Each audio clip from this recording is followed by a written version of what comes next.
on, yo. Now, the great trouble with the white liberal has always been not that he didn't like black folks, but that he was so intelligent, so knowledgeable, so full of the answers and the statistics that he didn't have to listen to what the black man's question was.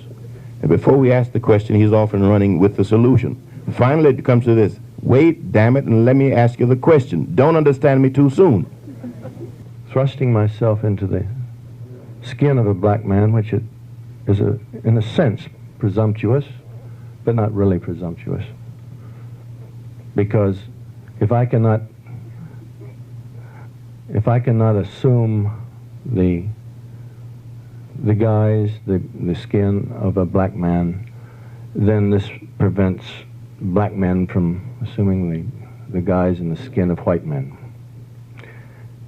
And we are surely at an impasse if that exists.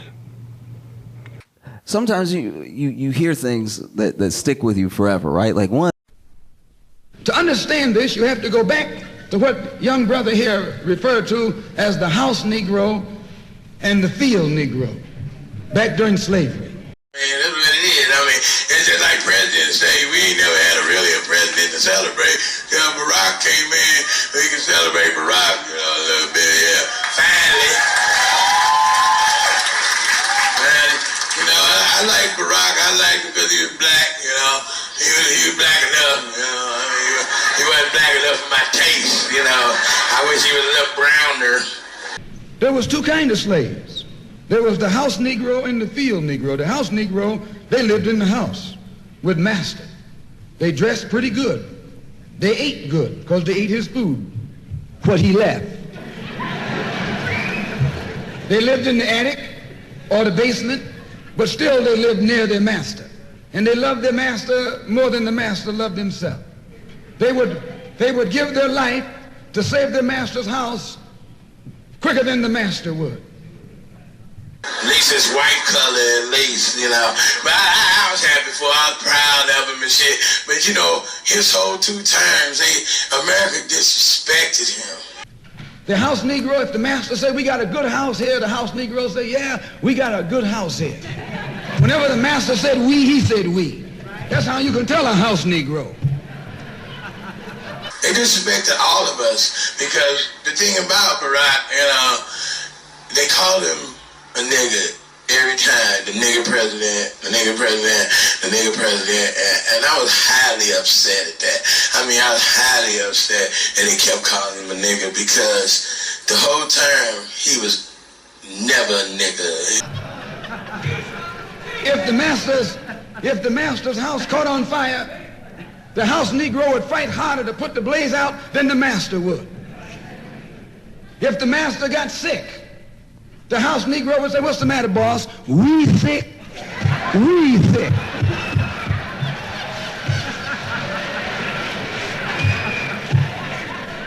He never did anything nigga-like. He identified himself with his master more than his master identified with himself. And if you came to the house Negro and said, let's run away, let's escape, let's separate, that house Negro would look at you and say, man, you crazy. What you mean separate? Where is there a better house than this? But I ain't clapping out of pride because it pissed me the fuck off because he didn't do shit I did, you know. Where can I wear better clothes than this? Where can I eat better food than this? That was that house Negro. In those days, he was called a house nigger.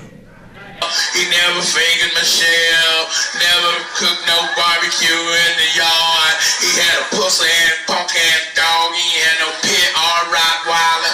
He didn't do shit. He played basketball, he smoked. But one nigga, let me show you smoking weed. Why you roll a blunt while you doing a press conference? One motherfucking nigga thing would have made me feel like he was a nigga. But I was really pissed off at America calling him a nigga because he was never a motherfucking nigga. And that's what we call him today because we still got some house niggers running around here.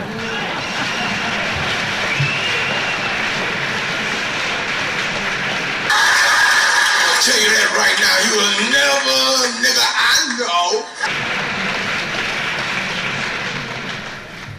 This modern house Negro loves his master.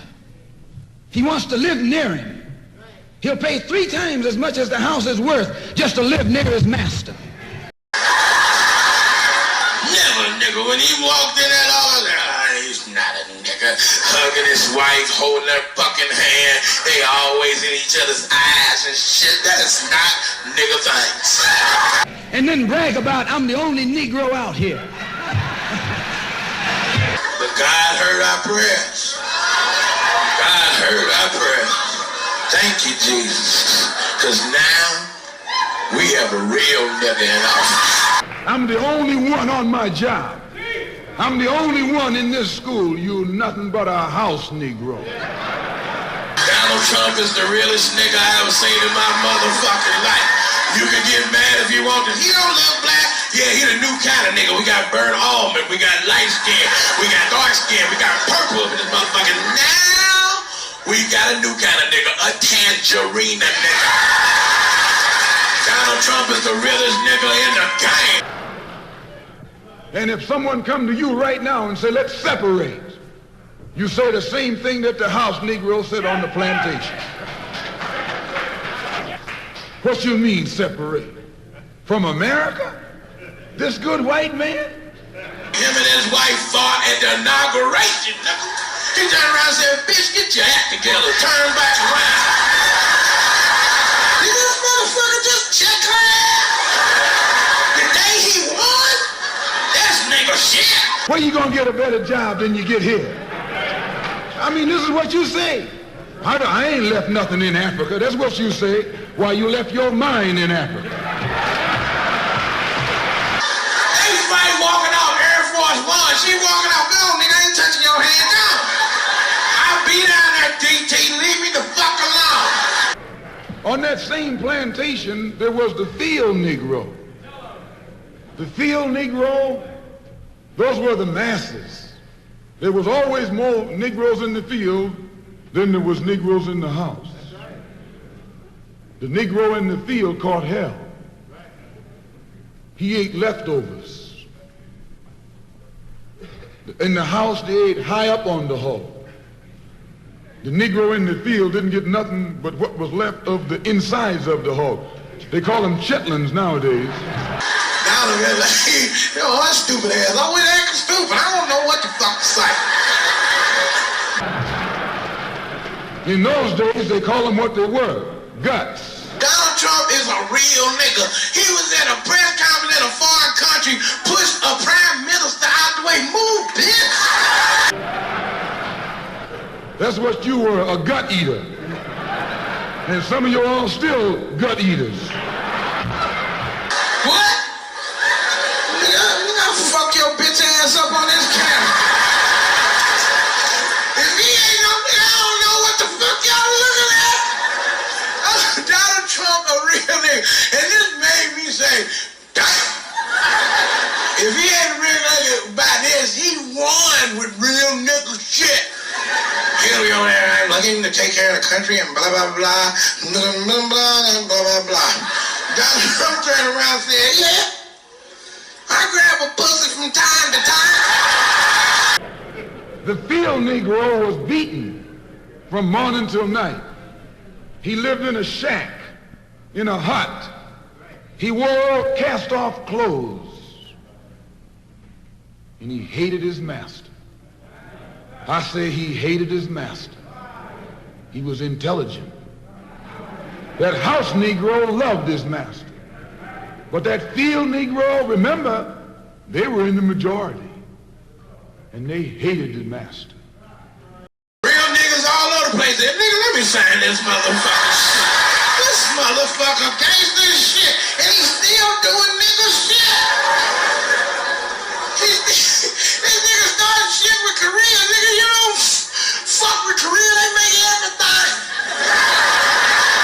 Everything made in Korea. I looked at the back of my neck. I was made in Korea. When the house caught on fire, he didn't try and put it out. That field Negro prayed for a wind, for a breeze. When the master got sick, the field Negro prayed that he died. If someone come to the field Negro and said, let's separate, let's run, he didn't say, where are we going? He said, any place is better than here. You got field Negroes in America today. Your press conference on each side penthouse.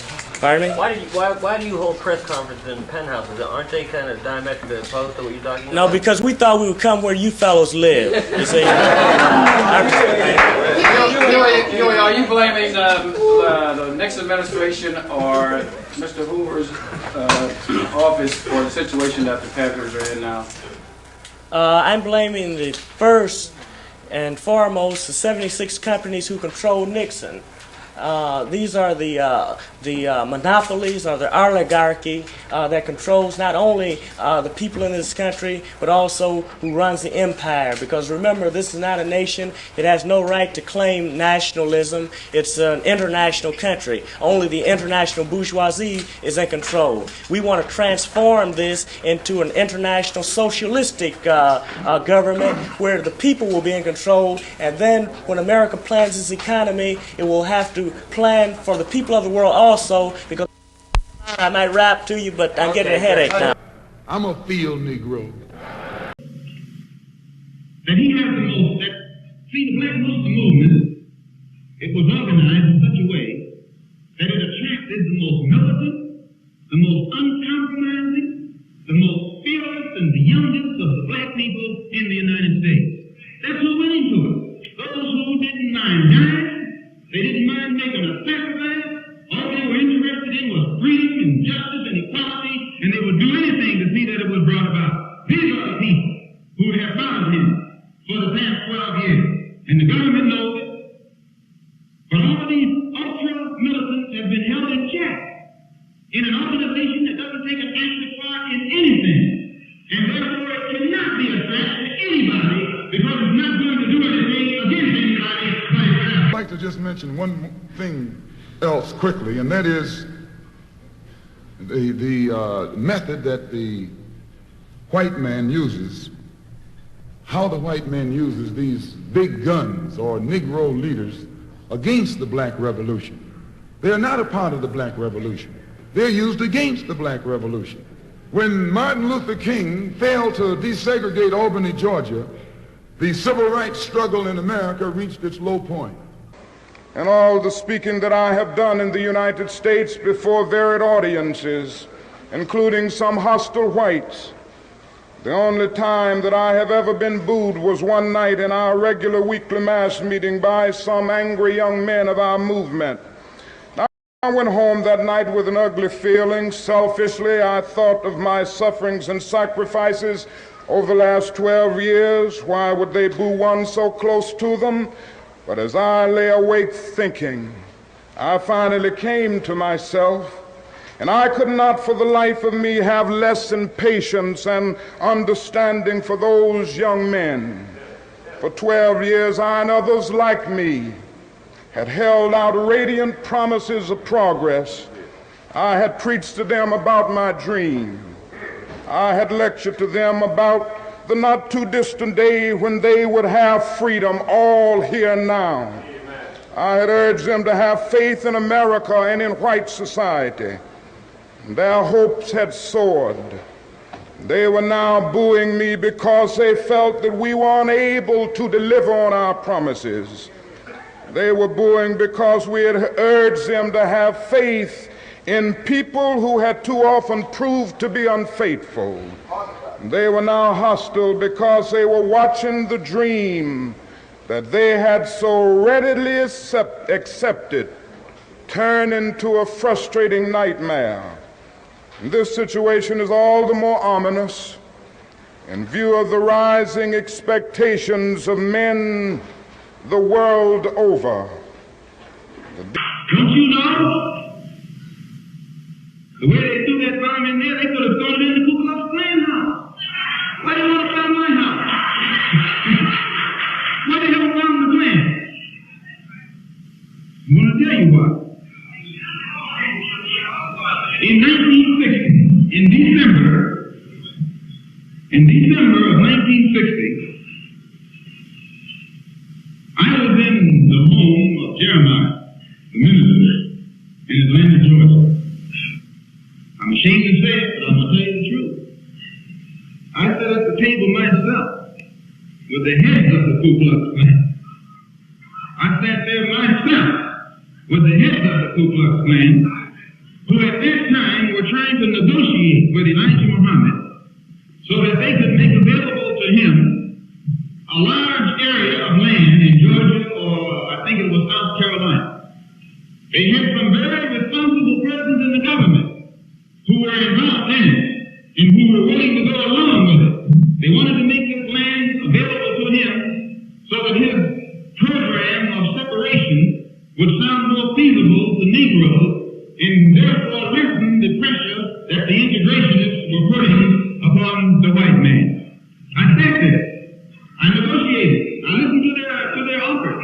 And I was the one who went back to Chicago and told Elijah Muhammad what they had offered. Now, this was in December of 1960.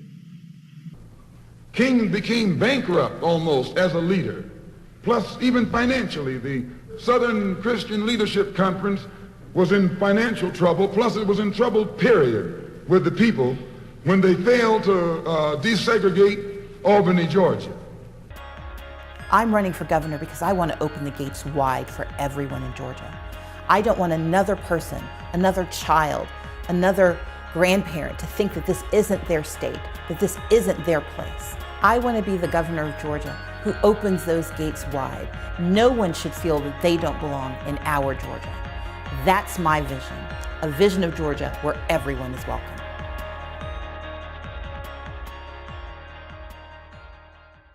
And so the collision course is set. The people cry for freedom, and the Congress attempts to legislate repression. The masses are the field Negroes. When they see this man's house on fire, you don't hear these little Negroes talking about our government is in trouble. They say the government is in trouble. Our government. I even heard one say our astronauts. They won't even let him near the plant. And our astronauts, our Navy, that's a Negro that's out of his mind. That's a Negro that's out of his mind. Just as the slave master in that day used Tom, the house Negro, to keep the field Negroes in check, the same old slave master today has Negroes who are nothing but modern Uncle Toms, 20th century Uncle Toms, to keep you and me in check, keep us under control, keep us passive and peaceful and nonviolent. That's Tom making you nonviolent. But they even sat there and told stories how what they had done on different escapades that they had been involved in. Jeremiah was there, his wife was there, and I was there, and the Klan was there.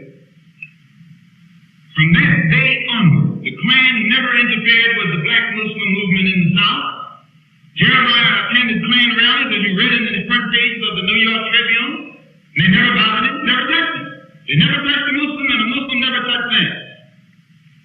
Elijah Muhammad would never let me go back down south since January of 1961. I've never went south as long as I remained in the black Muslim movement again. From January 1961, because most of the action that Muslims got involved in was action that I was involved in myself. Wherever it happened in the country, whether it was an action, it was action that I was involved in because I believed in action. I never had gone along with no Ku Klux Klan. And another one that he had made a deal with was this man Rockwell. Rockwell and Elijah Muhammad are regular correspondents with each other. You can hate me for telling you this, but I'm going to tell it to you. Rockwell attended the rallies because Elijah Muhammad put the okay on it. And Sharif, the captain of the FOI, and I had discussed it, wondering why Rockwell could come to our meeting because it didn't help us.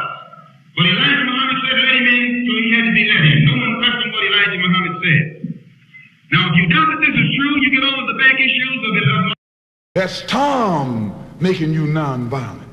It's like when you go to the dentist and the man is going to take your tooth. You're going to fight him when he starts pulling. So because my manhood is involved with what you do to save my life. You must help me, if you will, get into a position to do it myself. This is the stage in which we find ourselves now. Those in our communities in the past who have been helpful have found a response from that kind of leadership that we had, the accommodationist leadership, who never relied on the power of the black people ever to get what black people needed to get. We always had to rely on the good intentions of whites. In order to merit that good intentions, we created a language, we created an attitude, we created a thing of ourselves which was not quite a man, because that could not get the job done. We modeled ourselves on Uncle Tom because it was a necessity of survival. That aspect of our existence in this country is over and done with. Black people will stand and be counted as men, no better, no worse than other men, or they will die. They will no longer accept any kind of accommodation that does not recognize in the beginning their rights to stand up as men. Blood running all down your jaw, and you don't know what's happening because someone has taught you to suffer peacefully. The white man do the same thing to you in the street. When he want to put knots on your head and take advantage of you and don't have to be afraid of you fighting back, to keep you from fighting back, he get these old religious Uncle Toms to teach you and me. They're just like Novocaine, suffer peacefully. Don't stop suffering, just suffer peacefully. Which doesn't mean to say that I'm not saying the discipline is important, because discipline is crucial to any true love. That we have boundaries, that we set boundaries.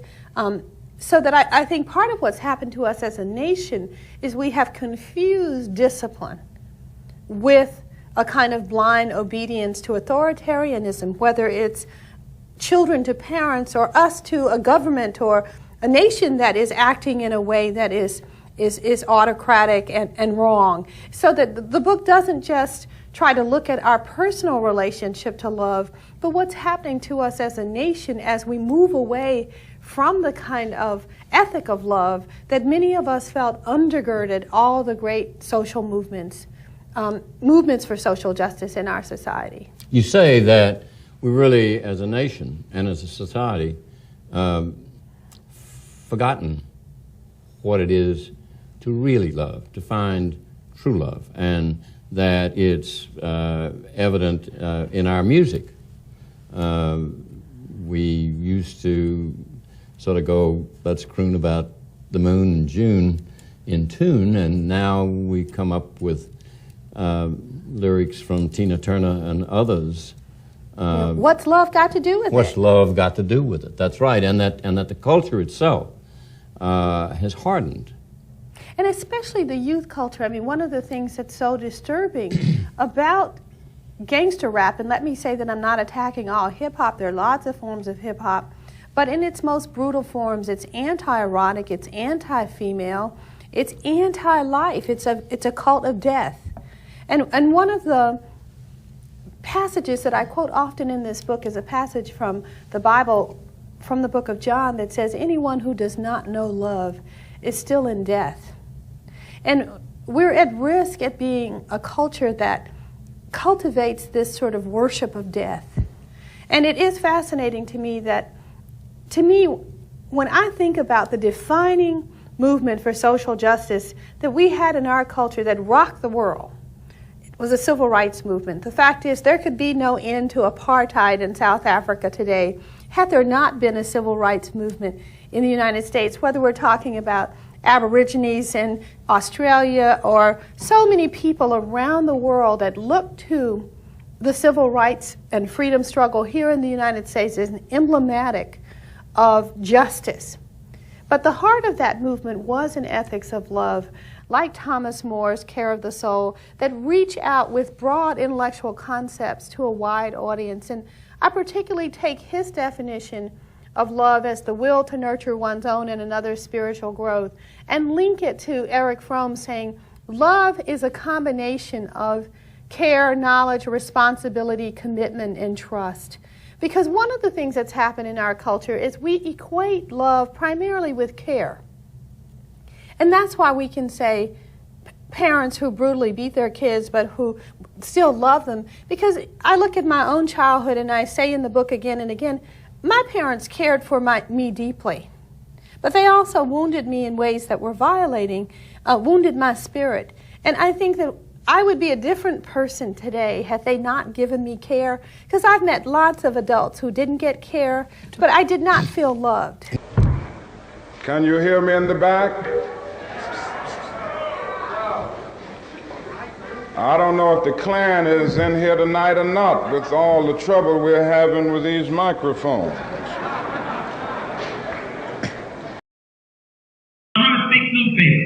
And you will find articles in it about the Ku Klux Klan actually praising them. Jeremiah interviewed, I think it was J.B. Slaughter,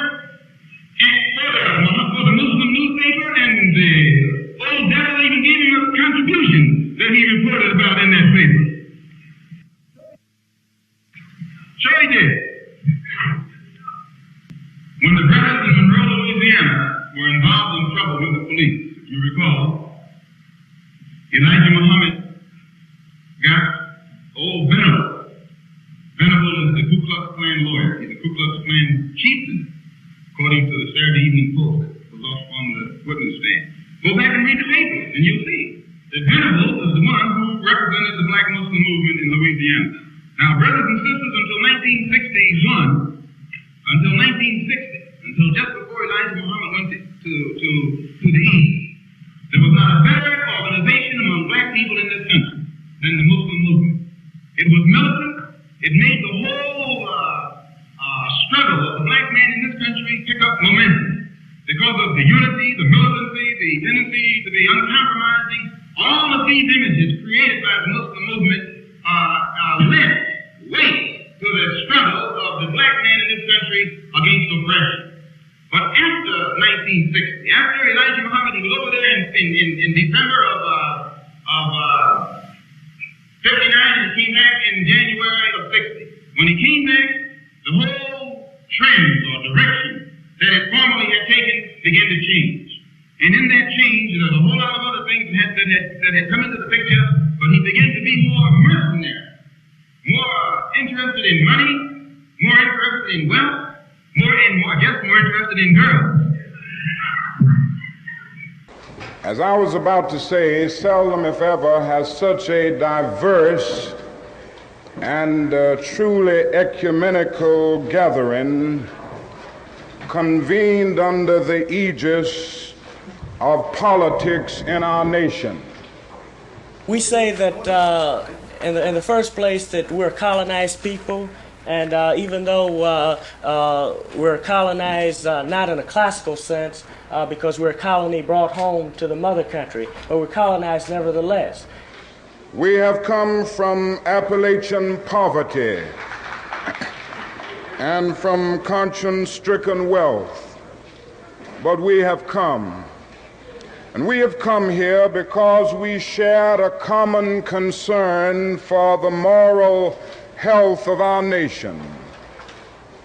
We have come because our eyes have seen through the superficial glory and glitter of our society and observed the coming of judgment.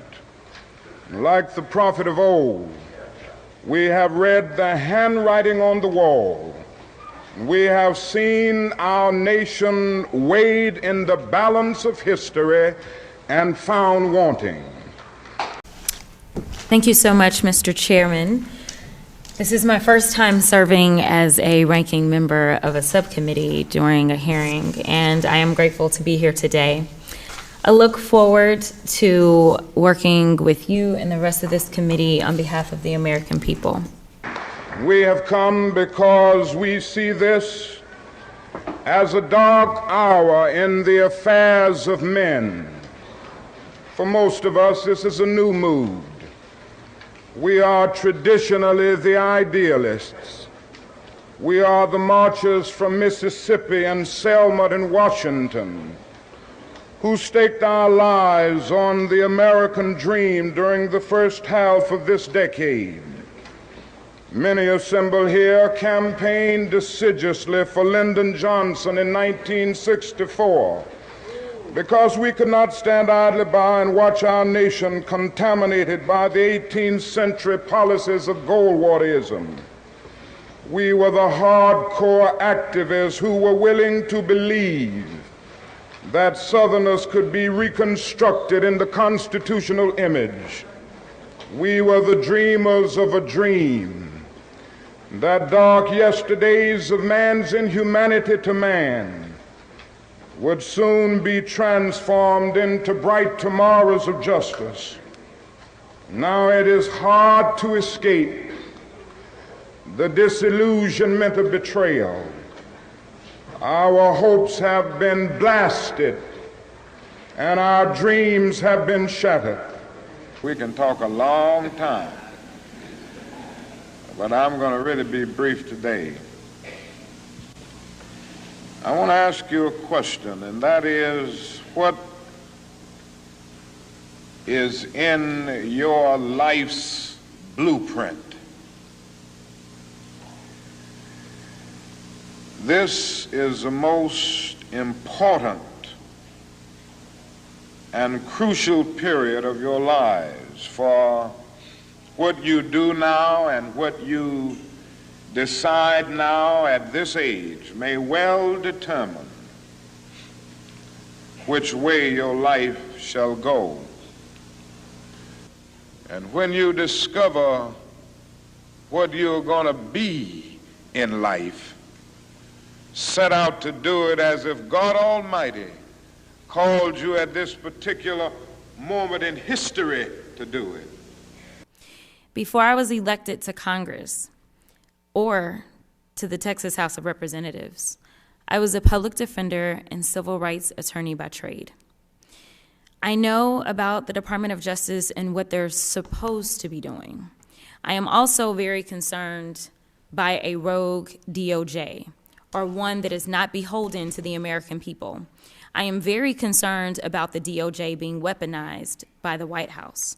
I am concerned about the FBI being used for purposes outside of our domestic security and maintaining peace at home. So, weaponization of the Department of Justice. This phrase, the weaponization of government, is something that has been overly used and repeated by my Republican colleagues. They use it as a war cry, a battle call, to justify dismantling federal agencies and the purging of thousands of hardworking, dedicated federal servants who swore an oath to protect the Constitution and the rule of law.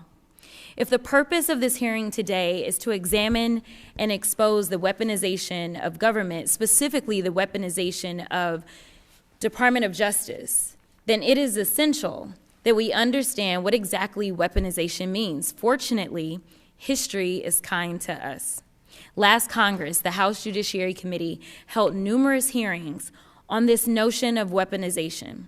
And in those hearings, Republicans described weaponization as, quote, corruption, quote, government abuse and political treachery. I want to look at these kinds of what I have called the hidden forms of violence in the society. You know, it is very easy. It is very easy. It is what the racists in South Africa do. It is what Ian Smith had been doing for years. To look at the liberation struggles, to call them violent people. They were putting out the word that Brother Mugabe used to drink blood and all kinds of obscenities. Why? Why? Because the state exercised enormous violence against the African people until the day came when they decided that they had exhausted every possible means. They had exhausted every possible means, and nothing else was left but to commit their nation. And no revolutionary commits his nation calmly to bloodshed. But it was necessary in Southern Africa. It was necessary in Zimbabwe. So we have to be careful that when we hear all this talk of violence and all this talk of treason, we have to be very careful, analyze the situation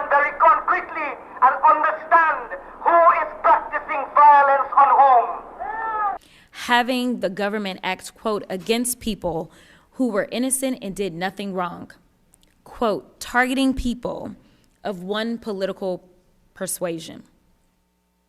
And as one of my colleagues aptly described, quote, if you speak up about the abuses you are seeing or are sharing information that may not fall in line with the political narrative, you will be suspended without pay, have your security clearance revoked, or your life will be turned upside down. The everyday violence I'm talking about has to do with the struggle for food. That is a form of violence.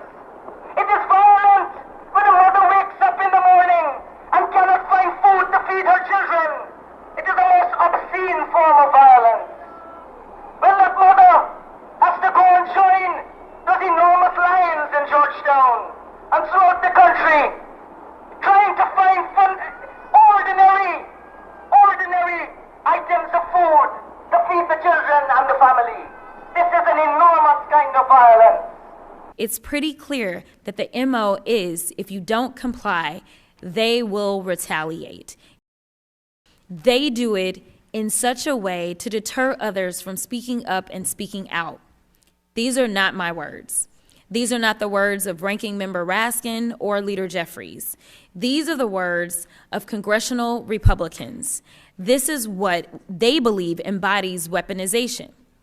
I am the first to admit that I don't often agree with many things that my Republican colleagues say, but wholeheartedly concur with their descriptions here.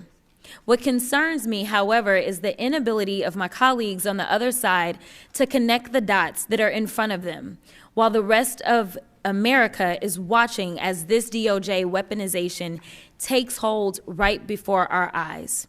And to be clear, what we are witnessing happening before us satisfies the descriptions used by my Republican colleagues. Corruption. Any lawyer with a good head on their shoulders will tell you that the recent attempt by Trump's DOJ to drop the corruption case against Mayor Adams is ironically riddled with corruption itself. This decision to try and drop this case was never about some flawed argument or approach by the DOJ. In fact, even acting Deputy Attorney General Emile Beauvais, in his February 10th letter to the U.S. Attorney for the Southern District of New York, the office handling the case stated that the Department of Justice's attempt to drop this was done, quote, without assessing the strength of the evidence or legal theories on which the case is based inherited. No enemy has ever been able to cause such damage to us as we inflict upon ourselves. The inexorable decay of our urban centers has flared into terrifying domestic conflict as the pursuit of foreign war absorbs our wealth and energy. Squalor and poverty scar our cities as our military might destroys cities in a far-off land to support oligarchy to intervene in domestic conflict. Instead, it is trying to drop the case because Trump's DOJ is, quote, particularly concerned about the impact of the prosecution on Mayor Adams' ability to support critical ongoing federal efforts to protect the American people from the disastrous effects of unlawful mass immigration and resettlement. Put differently, the Department of Justice wants Mayor Adams to give fealty to Trump and also use him to execute Trump's immigration policy in New York City. The blatant corruption of this quid pro quo alone should warrant this subcommittee to investigate the current weaponization of this Department of Justice. But this is far from the only example of weaponization occurring before us. Next, government abuse and political treachery. Make no mistake, acting Deputy Attorney General Emile Beauvais ordering Brian Driscoll, the then acting director of the FBI, to turn over a list of not just current but also former FBI staff who were assigned, quote, at any time to investigations and or prosecutions related to the events that occurred at or near the U.S. Capitol on January 6, end quote. Somewhere we must see that justice is indivisible, Injustice anywhere is a threat to justice everywhere. And I have fought now too long and too hard against segregated public accommodations to end up at this point in my life segregating my moral concern. It is a clear illustration of government abuse targeting employees they wrongfully claim are political adversaries. In fact, rather than utilize the FBI's time and resources to protect America from cyber attacks, terrorism, and other violent crimes, Trump's DOJ is choosing to spend resources to build loyalty to Trump. If that is not government abuse, I just don't know what is. Third, the view that the government is acting, quote, against people who were innocent and did nothing wrong. For those of you who may not be familiar, when career prosecutors and staff at DOJ are assigned to cases, they take these tasks on not because of power or politics, but because it is quite simply part of the job. It's rare that prosecutors get every case they want. Instead, prosecutors and staff are assigned cases because of their capacity, experience, and expertise. But where we see commitment to the Constitution and the rule of law, the Trump DOJ sees reason for retribution. This has already taken shape in various forms, but notably, on January 27th, Trump's then acting Attorney General James McHenry fired DOJ officials, on those of who which worked on federal criminal investigations into Trump. Let me repeat this. They fired DOJ officials who did nothing wrong. These officials simply did their jobs. Now finally, quote, targeting people of one political persuasion. While I just briefly touch on this point, I want to be very clear with the American people. Within the last 35 days, Trump's DOJ has already sent inquiry letters to Democratic members of Congress for speaking out and criticizing Elon Musk. Our task on this subcommittee today is to conduct real congressional oversight of the Department of Justice, because this notion of weaponization is not simply a threat, it is a reality. The public is worried. Career attorneys are worried. Congress is worried. The world is worried. Every day that passes, the Department of Justice is losing institutional knowledge and exceptional attorneys because of a blind arrogance and vengeance. We owe it to this country to come together to call out weaponization happening today, to call out corruption, government abuse, attacks on innocent people, and the targeting of people with different political views. Attitude of resistance and courage lies the future of Guyana. Except more and more have come prepared to come out and to stand up and to resist the regime. You see, they can do nothing against the people's resistance. This is what we need to understand. This was the lesson of Iran. This was the lesson of Grenada. This is the lesson being taught to the Americans today in Salvador. That when a people unite and begin to resist the tyranny, no force can stop them. No armies can stop them. We owe it to everyone to speak the truth, even if the truth is hard to hear. We owe it to us all to preserve our country's rule of law. And the final point that I'll make is that there were a number of attorneys that were brought up in the chairman's opening remarks. Attorney General Letitia James of New York, as well as DA Fani Willis. I do want to point out that each of these women are women that were duly elected in their states, and Fani Willis was just reelected. That is not federal lawfare. That is not weaponization of the federal government. Both of those women work on the state level. And the final point that I'll make is that while they work on state levels, there were only a certain amount of cases that were able to be tried prior to the election. Any cases that did take place, whether they were civil cases or federal cases, I do want to point out, regardless of who brought those cases ultimately, at least the ones that did go, they ultimately went to juries. They went to juries that were full of American citizens, Juries that were not asked, are you going to sit here and support Donald Trump and his agenda, or do you have some left-wing agenda? They were given an opportunity to hear the evidence, and they were able to rule based on the evidence that was presented to them. I am someone who misses the courtroom every single day, as I practiced for 17 years before entering into Congress. And if we continue to pretend as if the voices of everyday American citizens don't matter when they have an opportunity to listen to both sides of a case and make a decision, then we really are in for a rude awakening in this country. One thing that we should do as members of Congress is we should preserve our institutions and make sure we build them up to the point that people have trust. All right? Because I think in order to understand, I really don't think people get it. In order to understand how important and powerful that pop-out concert was, you have to understand Nipsey Hussle.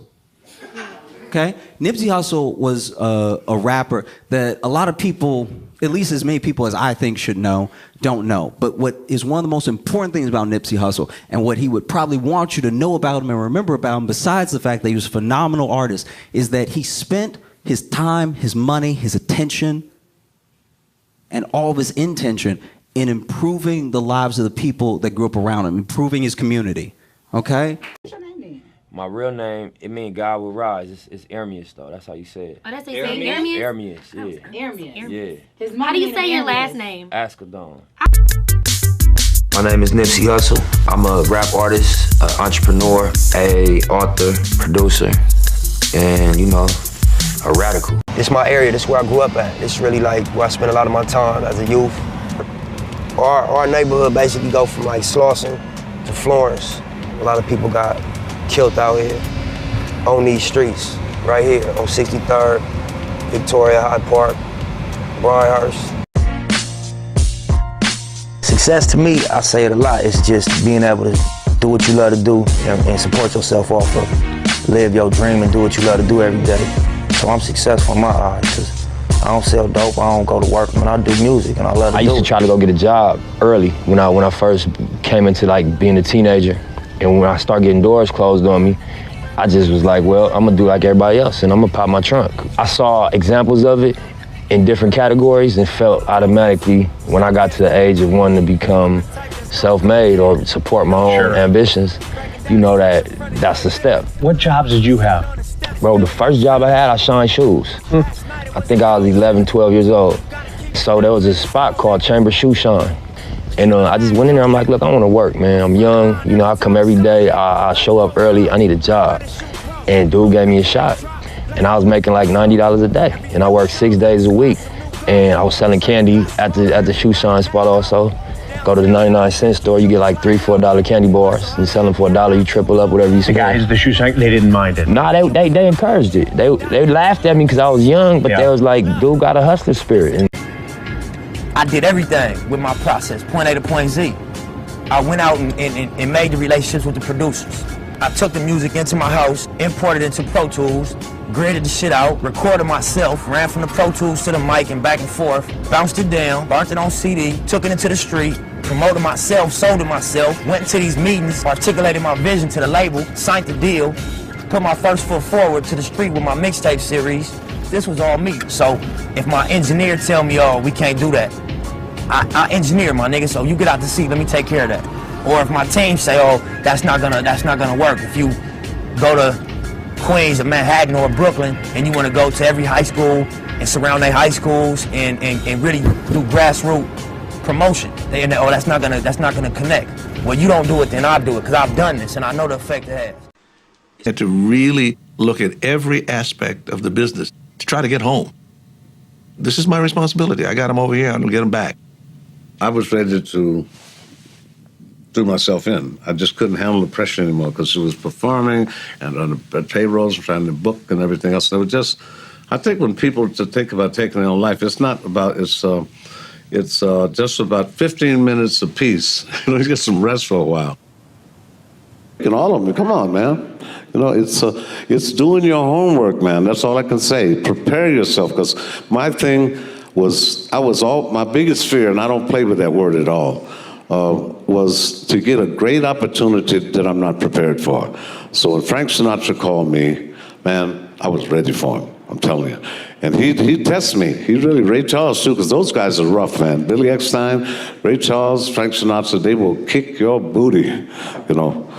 And he'd say to me, in the first, we'd do an arrangement at Capitol Studios, he'd say, Q, that first 8 was a little dense. I said, no problem, man. And I put all the trumpets and the harmony mutes, pull the stems out, transfer the saxophones to alto flutes and stuff like that. Let's go. He was testing me. He only did it 3 times. And after that, he said he knows what he's doing.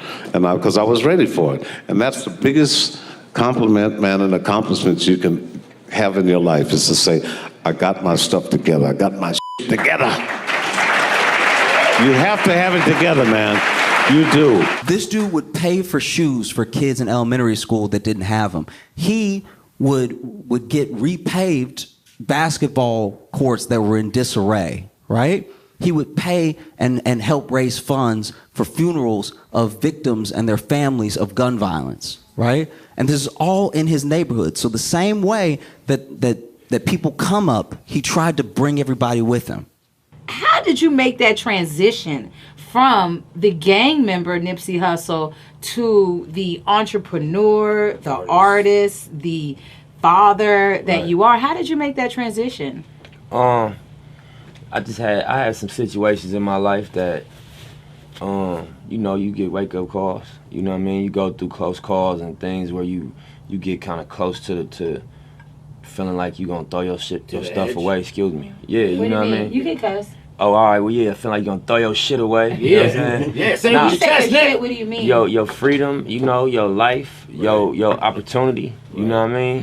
Mm-hmm. And you come out them situations somehow and be like, well, I don't like how that felt.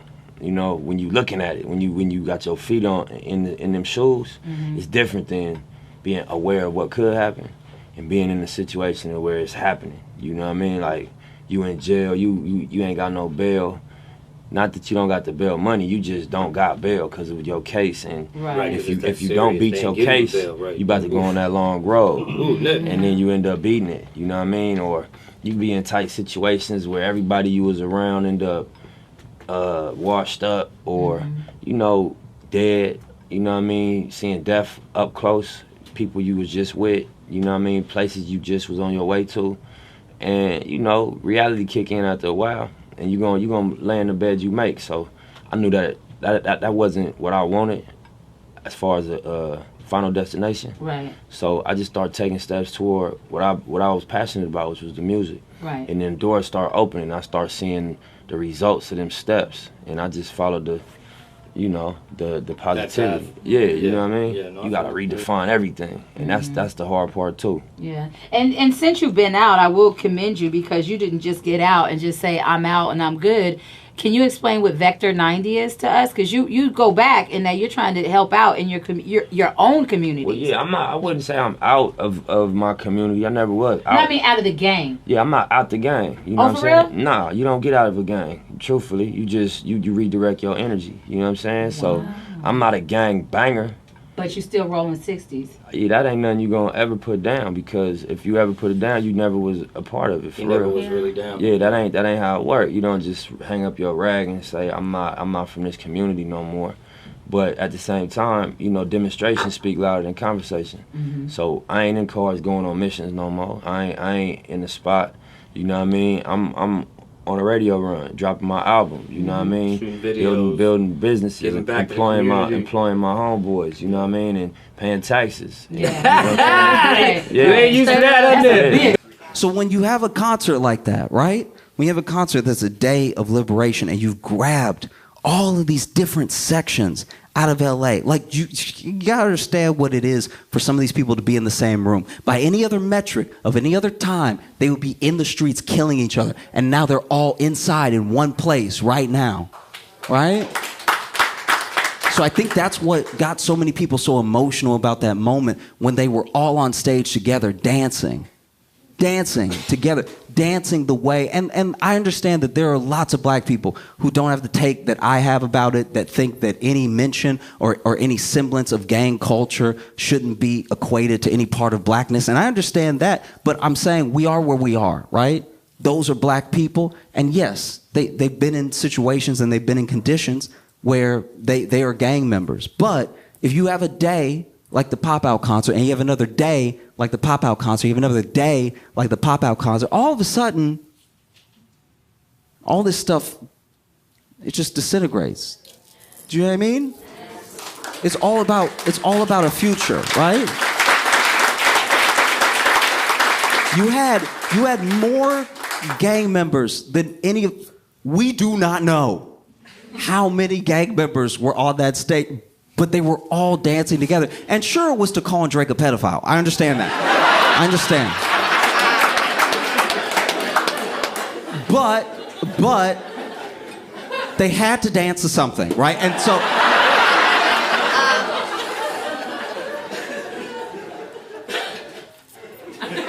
it was actually fascinating to watch because there were clearly a lot of people on that stage that did not want to be on the camera. They didn't want to, you know what I mean? They didn't want to be on the Amazon. Because even if I think one of the reasons people are having trouble finding the words to describe what an impactful and beautiful moment it was is because to tell the whole of it is not only hard to do, it does feel a little like snitching. You know what I mean? Like if you're like, he was there and he was there and he was there, now all of a sudden the LAPD is like, tell me more. You know? And so maybe for the good of unity, the good of the community. In your life's blueprint, you must have as a basic principle the determination to achieve excellence in your various fields of endeavor. You're going to be deciding as the days and the years unfold what you will do in life, what your life's work will be. And once you discover what it will be, set out to do it and to do it well. That was his mission. He made it his mission because, yes, he was a great artist and he was getting on and everything, but you just getting out is not enough, right? Sometimes people make it out and then people don't, how do I put this? It's not enough if you just make it out. You want to bring people with you. Imagine you're in a burning building and so is your whole family. What credit is it to you? What does it really say about you if just you make it out?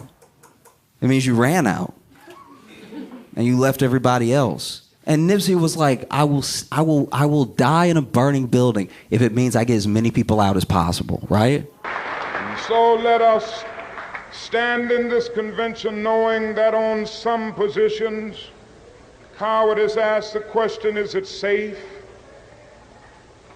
Expediency asks the question, is it politic? Vanity asks the question, is it popular? But conscience asks the question, is it right?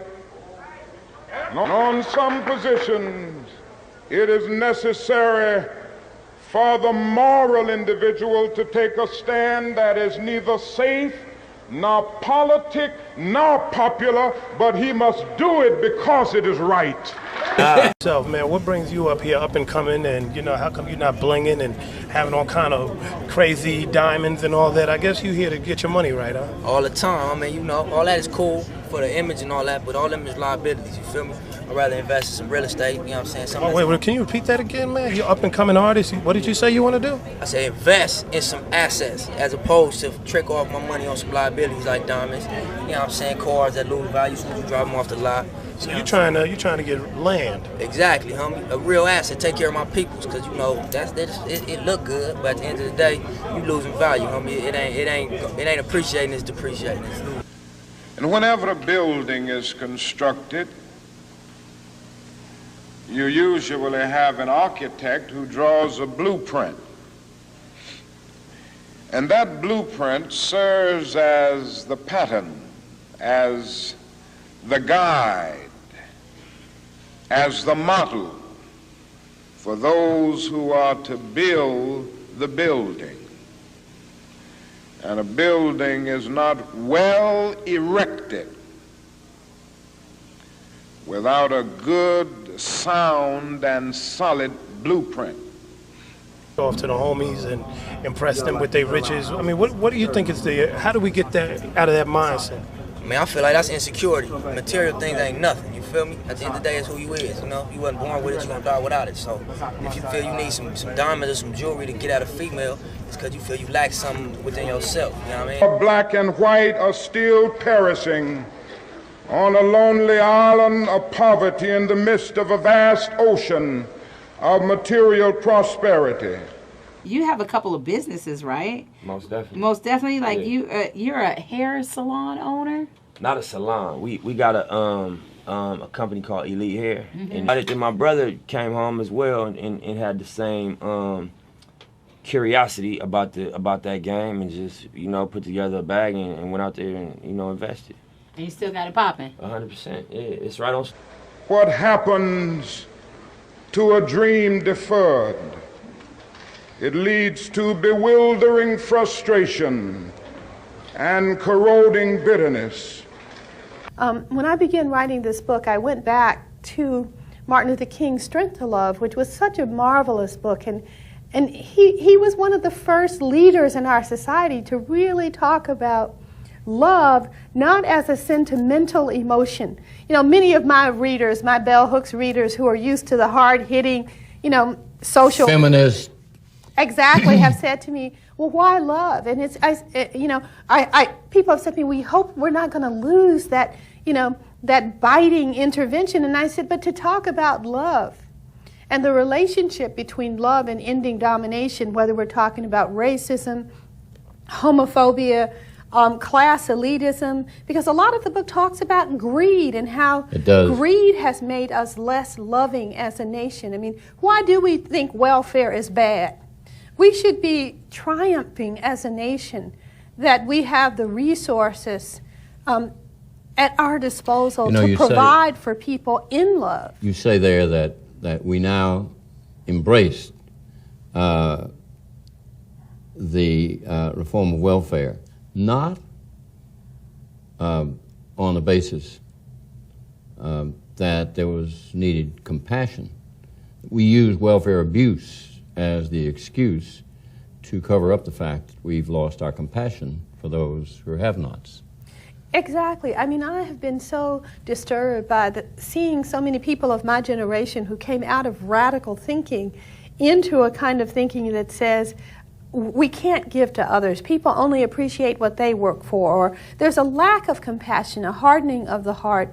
Marianne Williamson began to talk about that in her book, The Healing of America. I mean, it's this sense that the kind of love ethic, and I think people have to hear those two words in combination, love ethic, which means that it's the values. I mean, we talk about family values in this nation, but we don't talk about what are the values that underlie a love ethic, the sense of respect.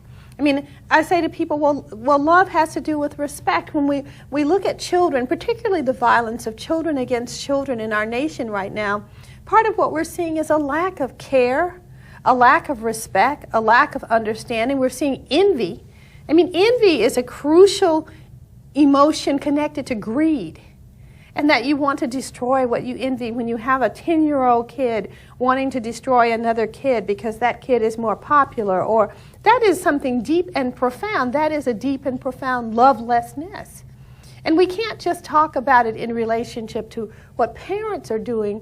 We have to talk about it in terms of what we have been saying as a nation, what matters to us as a nation.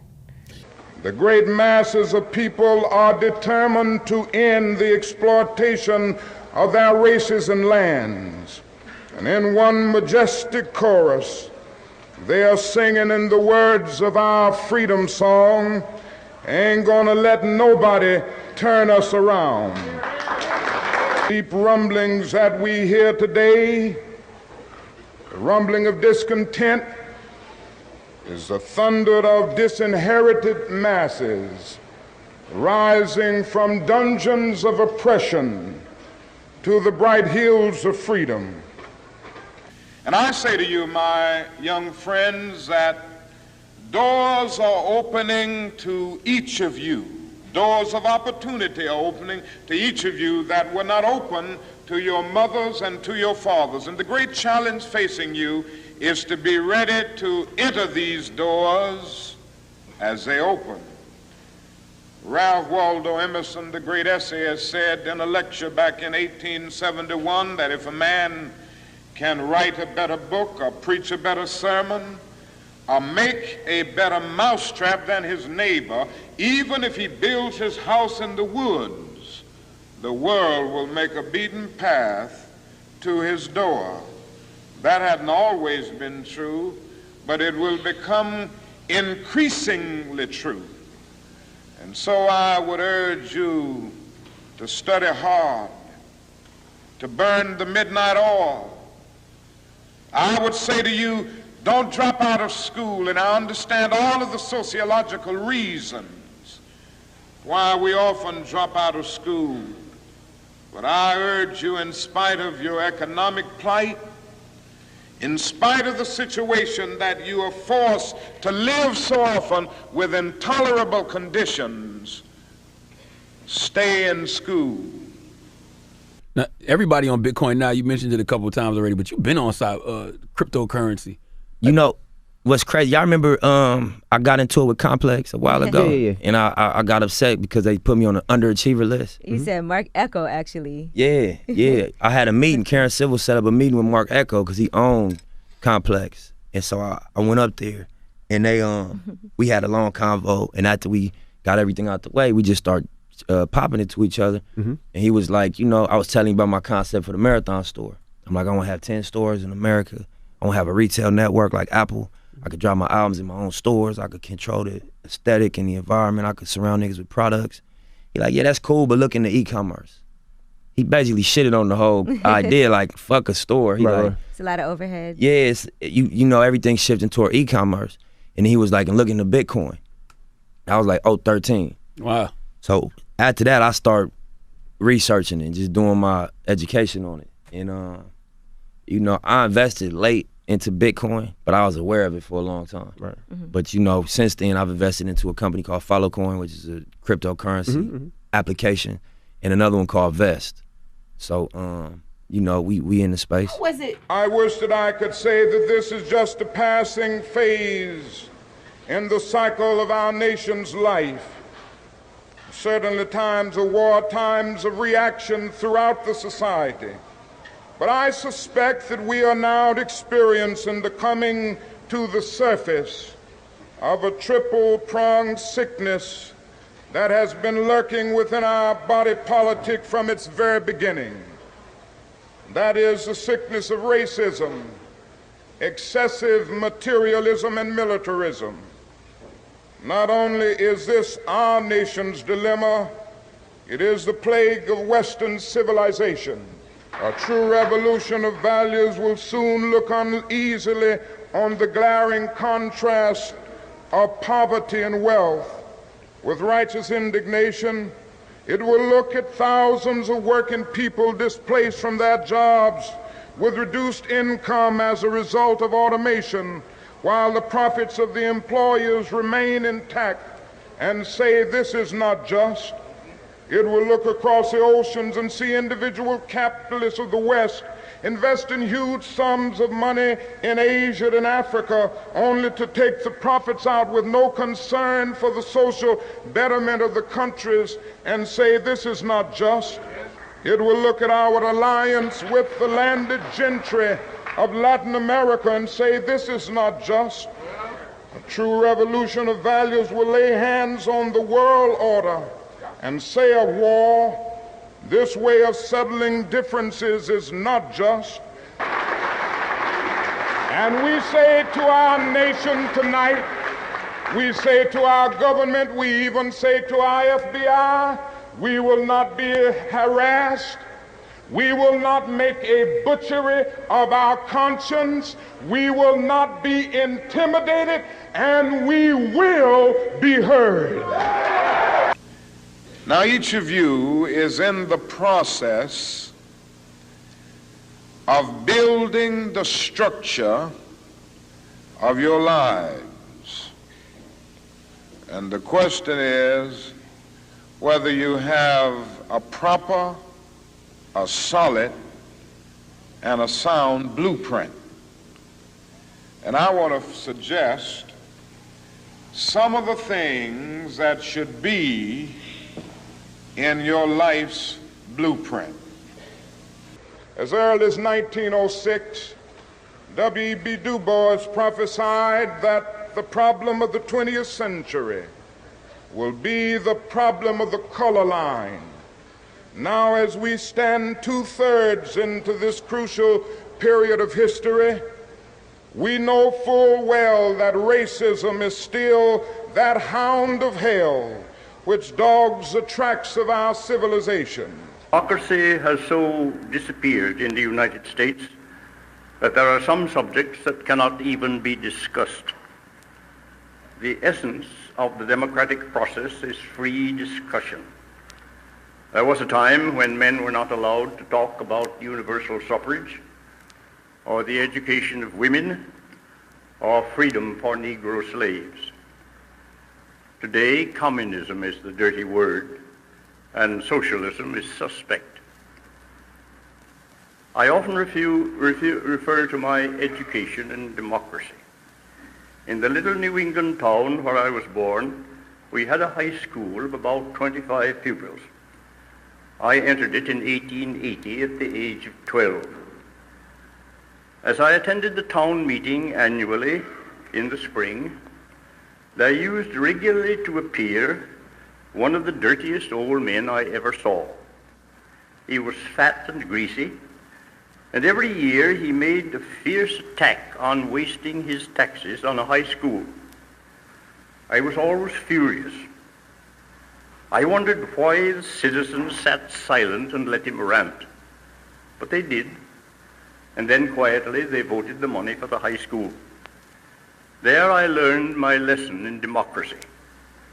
Listen to the other side. In this state and in our time occurred one of the worst blows to the democratic process which our nation has suffered. Senator McCarthy succeeded in making America afraid to discuss socialism or to recognize communism as aught but a conspiracy. And this in the state of Robert La Follette. I knew La Follette and his valiant wife. I voted for him for president in 1924, and I saw him give his life fighting monopolized wealth and asking world peace.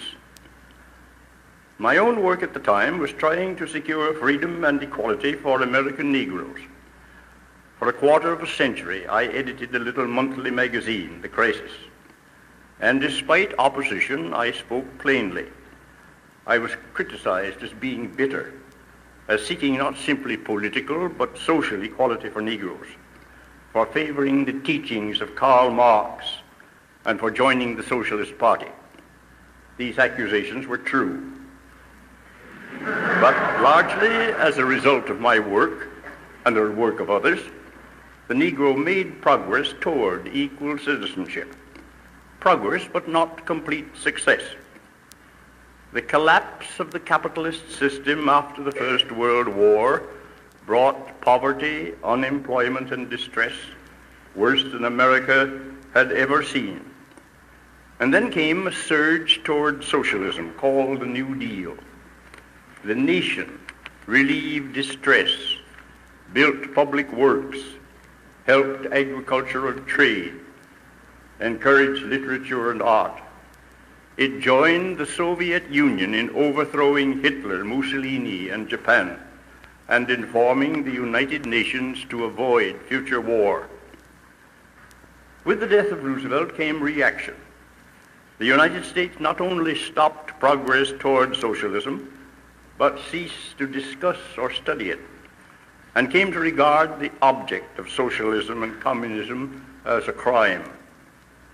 Especially American Negroes, still as a mass poor and ignorant and sick, were given no opportunity to know the sort of progress the world was making to ameliorate the plight of the unfortunate working people the world over, who were in conditions similar to ours.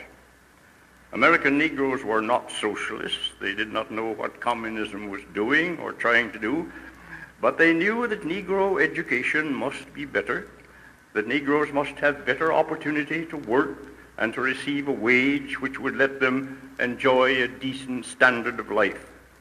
They were victims of disease and drifting into crime. To remedy this, they sought to pattern their life after successful Americans. They must work hard, save money, become employers and property owners and investors. This, they thought, would bring them recognition as American citizens equal to others. But America changed.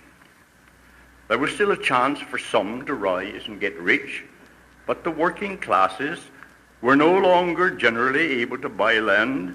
Their wages did not amount to what they in reality earned, and those handicapped by race prejudice had small chance to overcome poverty and ignorance and disease. A class structure began to arise within the Negro group, which produced haves and have-nots, and tended to encourage more successful Negroes to join the forces of monopoly and exploitation and help victimize their own classes and any other lower classes that were possible. I'm saying that no, in fact, if we are being abused in any way, we are not being loved. That love is antithetical to abuse and to domination, and that marvelous moment for me in the book when I'm talking about what do we teach our children about love, what is the miseducation we give them? And part of the miseducation we give them is that you can violate someone and then say you love them. And I think as we ponder why we are raising a nation of violent children, we have to ponder that miseducation about the nature of love. We already have some noble examples of black men and black women who demonstrated to us that human nature cannot be cataloged. They in their own lives have walked through long and desolate nights of oppression, and yet they've risen up and plunged against cloud-filled nights of affliction, new and blazing stars of inspiration. And so from an old slave cabin of Virginia's hills, Booker T. Washington rose up to be one of America's great leaders. He lit a torch in Alabama, and darkness fled in that setting. Yes, you should know this because it's in your own city. From a poverty-stricken area of Philadelphia, Pennsylvania, Marian Anderson rose up to be the world's greatest contralto, so that a Toscanini could say that a voice like this comes only once in a century. And Sibelius of Finland could say, my roof is too low for such a voice. I have to understand here the educational program that you have to be able to figure out whether it will go on the right lines, where the people will end up in a situation where they can be able to really control themselves. You understand what I'm saying? With no education, the people that take this local foundation and start stealing money because they won't be really educated to why it's the people's thing anyway. You understand what I'm saying? With no education, you have neo-colonialism instead of colonialism, like you got in Africa 9, like you got in Haiti. So what we're talking about is there has to be educational program. That's very important. Indeed, there are many other black spokesmen, but our physical and technical capabilities have limited us. We do want the public to understand that our black leadership does include persons not on this panel. To continue to expose more of our leaders, we have invited a different group. In selecting tonight's panel, we attempted to bring together a diversity of positions and philosophies, held together by the common thread of concern for all black people. May we now have our first question. A pluralistic society in which all ethnic and racial minorities try to contribute to the mainstream and still retain their cultural identity is often advocated as a desirable goal for our country. My question is it a realistic goal? Is it possible? And if so, and if not, why? That's one of the diversities, I guess, that we have among black people. I hate to say black leaders because I don't think of ourselves as black leaders. I don't think any people need leaders. We are working in the field and we're doing our job. But there is the diverse opinion. Some folks believe that you can work within the system and you can make the system work for you. Others believe you can't work within the system, you've got to have something else. I happen to be one of those who believes that although we have not progressed as we should have, and that the great masses of the people have not at all been able to use their inert talents, the talents they've got and that have been hidden by reason of cultural bias and examinations and all the rest that's happened to us through the years, that although the masses of the people have not tasted the success that is available here in this country, still I believe that it is possible, if I didn't believe it was possible, to work within the system and to retain my own cultural identity in spite of what's happening. I would have to give up my job. I'd have to give up my various positions and organizations that I belong to. I'd have to say, well, down with all organizations connected with this government. But I look upon this government as being one of men who can be changed if there's enough pressure put upon them, and if the numbers that we've got together, that black people have and related people have in this country, if we put our numbers together, we can overcome the forces against us. Otherwise, I couldn't exist in this country that way. I would think that what our brother Judge Booth said is correct. The only question would be, what kind of change do we want? I think everybody would be for that society. The question is whether or not it could come about under the present system of this government, or whether that system must be changed. I, for one, believe that it cannot come about under the present system, a capitalist system. That system must be changed. I believe that. And I think that if we have the same objectives, then it doesn't make a difference where we work. As a matter of fact, a man working to change the system with that objective in mind can do very much inside the system, once he doesn't lose sight of his objective. An example that comes to mind is that a few years ago, it was found out that one of the advisors for President Thieu was working for the Viet Cong. I do think that we make a mistake if we talk about this in terms of absolute doctrines. If we talk about it in terms of black people and integration or black people and separation. It seems to me that that's a false dichotomy that has been set up in terms of the way in which the debate is discussed. The real issue I feel for black people is one of empowerment and one of redefinition of the way in which black and white people are interacting in society. I feel that's what we must be about.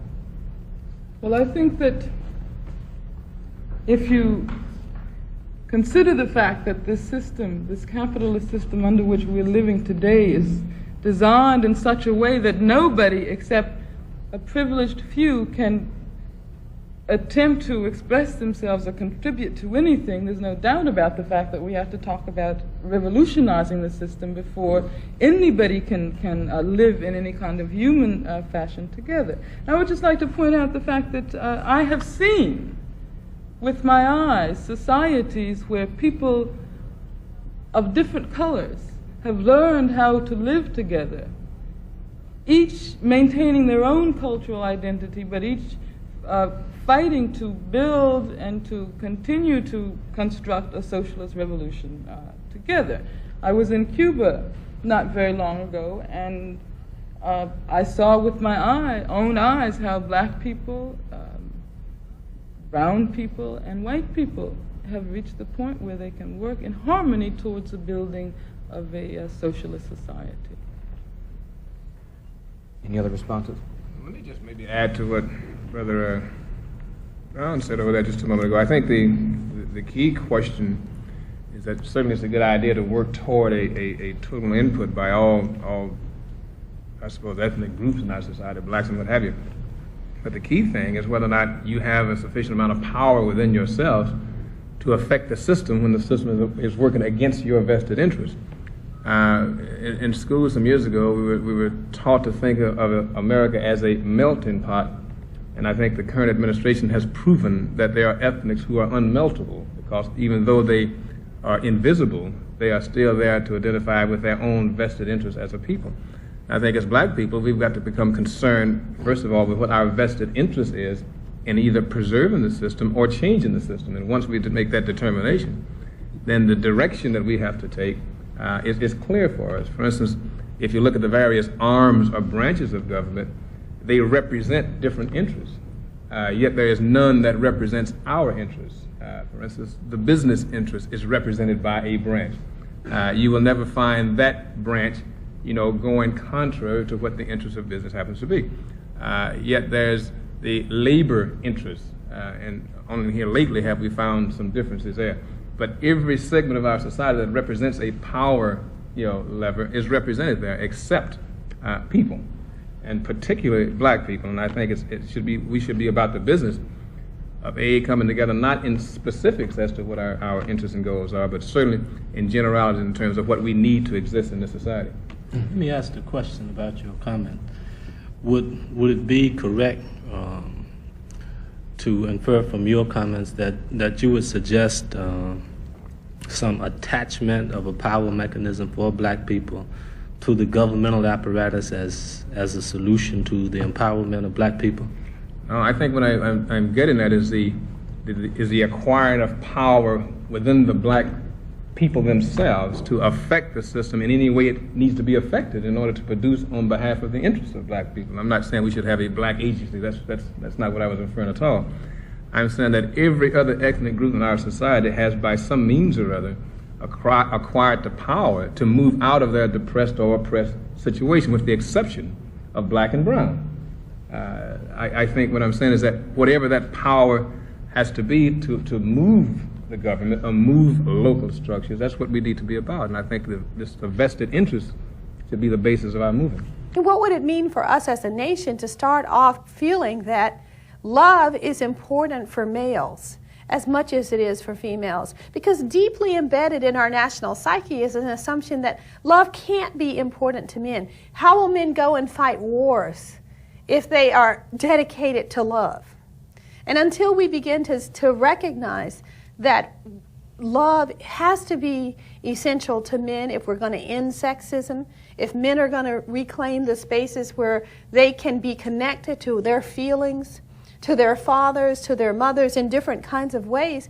But partially the book says romantic love has been the myth that has, as the only love that really matters. It challenges that notion. That's one of the new visions, that it says the foundation of all our love, like the foundation of a house, there are certain principles that will make you have a sturdy house. And those principles are the same irrespective of the kind of house you're building. The same is true of love. And we have been a culture that has over-valorized romantic love, that no matter how horrible and miserable your life has been as a kid or as a teenager, someday you're going to find this love and it's going to come into your life and it's going to change all of that. And many of us found that that was not so. And I think a lot of men felt that one day they'll grow up and they'll be humanized by a woman or a partner giving them love, rather than thinking about what will it mean, what will it take for me to become a loving person, to move beyond yourself, all of those things. But I think it's a big challenge when it means us telling the stories that we've been told to keep secret. I mean, I like the chapter in the book on honesty that says, when are we going to face as a nation, and this goes back to our president, that we cannot be loving and tell lies. The public, the national public's willingness to tolerate that and to forgive the Absolutely, lie really John. sort of makes your case that love is a lost value in a society that will embrace a liar and a cheater. Especially when imagine what would it have happened just imagine this scenario in our nation. What if this couple had come together on national TV and said, the essence of our marriage is honesty and communication. And whatever has taken place, it was discussed in the context of our marriage. I mean, that would have really rocked the foundation of everyone in our society. Mrs. Hamer, do you see changes since you're from right in the middle of the rural South, do you see any trend there in terms of black people moving toward unity and moving away from unity? Just generally, what is going on in your area of the country? Well, I do see more unity because the power structures in the South are forcing us to have more unity. you know, there have been a class split with the black community. That's being moved because we are finding out whether you middle class or no class is no different. As long as we black, we in the same boat. And that's forcing us to be together. Because, you know, we've seen what is happening in our schools. You know, like if a principal was a principal and was moved and become assistant principal, his job, if he's black, automatically, if he becomes assistant principal, his job automatically is to carry toilet tissue from one school to the other one and load up the bus. So he's finding that it's no different in us, and it's forcing us to get together. And I think that the change will come because we have to, it's nothing handed to us on a silver platter, and we have to work together for a change in the South. Particularly in light of the present administration in Washington. As we evaluated our role, we realized that we sort of grew up overnight. And we immediately tried to be all things to all people. And for a period of 18 months, we conducted a series of conferences, a series of hearings around points of interest and concern to black and disadvantaged people in this country. And after we had developed all of the hearings and the conferences, we realized we had a great deal of data collected, a great deal of proposed legislative solutions. And so we realized that we ought to get out of the business of conducting conferences and hearings because we had the data, we had the specifics with which to work, and propose legislation which would get at some of the solutions to some of these problems. So consequently, we decided that we would try and make the emphasis of the caucus that of a legislative thrust, that is to add a black perspective to that legislation coming through the United States Congress, particularly in light of our work on committees, where we can fashion amendments to legislation before it even comes to the floor that would add a black perspective to that kind of legislation. And so it's with this kind of a emphasis or thrust that the Black Caucus attempted to change this direction. I'd like to ask either Mr. Williams and or Mr. Williams, since the National Association of Black Social Workers is definitely interested in services for black people, poor people, and the Urban League is definitely in the business of institutionalizing services. How do you see the recent budget proposals or the appropriations for these service programs affecting black America, specifically during the summer months and on into the years? The way I view it, the current Nixon administration policy is creating or will create a critical condition in the black community. They're cutting back on key services in the area of daycare, welfare, scholarships for students to attend school. Many students would not be able to attend the open school enrollment program, and etc. But even more importantly, currently in the black community, despite the statistics that have been projected by the Nixon administration, you see, we made a survey in both Harlem and Watts, and we came up with these statistics that something like 40 to 50% of blacks that are unemployed at this particular time right now. Now, with the current cutbacks, this is going to create even more unemployment. In fact, some statistics have already been thrown out by some of the black groups that something like 200 or 300,000 black people working in the poverty program will be affected, that are currently employed, that will be affected by the job cuts. So this is only compounding the current unemployment situation that currently exists now in the black community. So I think that we are now past the repression stage. We're in a critical point, because not only does this exist in Harlem and Watts, it exists throughout the major urban areas in the city. And I think that as black people, we're going to have to begin to speak out against this current trend because it's having a drastic effect on the black community. Well, Tony, to respond to that same question, that we do regard the budget cuts as disastrous, but not only in terms of the actual dollars, but the type of philosophy that these cuts have unveiled. That we're talking, well, let's just deal for a moment with the housing programs. We have to admit that some of those programs did not work. But some of those programs did not work because there was fraud involving government agencies, involving the private sector of the country. So what happens? The programs are cut out and the poor people are penalized. In other words, that we are being victimized because someone else has victimized us.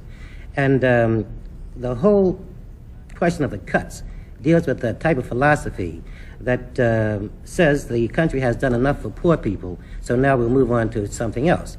That we can abolish poverty with the stroke of a pen. And so therefore that these programs are no longer needed. And anyone that needs these programs are really freeloaders whom we can do without. So we deal not only with the question of the dollar amounts, but the question of the type of philosophy that's trying to, well, that is being exemplified in this type of approach to the budget. So I think that that's the main thing. I just want to make one point about the whole budget cutback thing, as we see it. And I think, again, we see a rather magnificent PR game being done by the Nixon administration, because the nation as a whole assumes that the cuts that are taking place are, one, to eliminate black people from the rolls, from the welfare rolls, to make life easier for the taxpayers out in the hinterland. But if you really track the statistics and see exactly who is benefiting from the programs that goes down, you will find that generally 2/3 of the people who receive benefits are white, and the other 1/3 being black. In terms of those who are receiving direct public aid or public assistance, you will find that the number increases to something like 1 out of 4. And I'm not a social worker, but just the pure and simple numbers indicate that. What has happened is that out in the Midwest, where it's becoming acceptable now to assume that discrimination is a way of life, the administration has convinced people that what we are doing is keeping your taxes down, keeping those programs. We're taking those programs out, rather, that have contributed to the inflation and all this other foolishness. I think what we have to do, and I think there's a tragedy that some of the so-called liberals who have participated in these discussions before are not speaking out on the issue now, but it's being left to black leadership to deal with the whole question of budget cutbacks. And I think that there's a real need to raise the level of awareness across the country, because we even got some black folks who are talking about, yeah, well, we should be phasing down these things. Phasing down got nothing to do with it. If you cut back on the social program, at the same time increase the defense budget, when we're supposed to be winding down our involvement in Southeast Asia, there is something out of balance there. And Tony, I don't think, let me just piggyback what Bill Lucy said. We should not have a discussion, there should never be a discussion of welfare without some explanation to the public of what welfare really is. Lockheed is getting welfare. People who live in the suburbs, Penn Central is getting welfare. We pay taxes. Pardon me? We pay taxes. Exactly. We pay taxes. They're not only getting welfare, but not paying any taxes. But when they get it, it is called a subsidy. And of course, we could go along and give a really description to all of the things that are being done by our federal government, both here in America and abroad, that are in fact welfare. But Mr. Nixon and his crew are not talking about eliminating any of that. They're talking about expanding that. Well, let me ask this. In his explanation, as far as he's gone to date, President Nixon, when he appeared on television explaining the Watergate situation as he saw it, did you sense that he was implying a reordering, a restructuring of priorities? When he discussed, didn't he say something to the effect that he was going to be a little more sensitive? No, you want to know what I sensed? I sensed that there was a desperate man trying to cop a plea, and then he even said a prayer for us at the end of it. No, I didn't sense that he was talking about reordering priorities. I sensed that he was trying to get through a very bad night. And I think also that And when you walk into a courtroom, you have no idea who's walking in and who just decided that they would actually show up for jury duty. And I am here to tell you that I still believe in that imperfect but beautiful system that we have in this country. We can level set, because I don't know if people truly understand the point of USAID. I thought it was a kind of combination of trying to share the personal, but also trying to say our personal attitudes about love are tied to our culture's politics, to what our nation tells us is important. I mean, that chapter on greed where I talk about the fact that one of the wonderful aspects of love is giving. And that as we give to others, we grow in our capacity to connect. I mean, the first major chapter in the book says, how do we define love? How can we know love in a culture where most of us don't have a sense of what it is. First of all, can I just ask you really quickly, each of you, yes or no? Do you believe that soft power matters? Yes or no, Mr. Unger? Yes. Yes. Yes. Absolutely. And a very meaningful program discontinued. Yes, the hour is dark. Evil comes forth in the guise of good.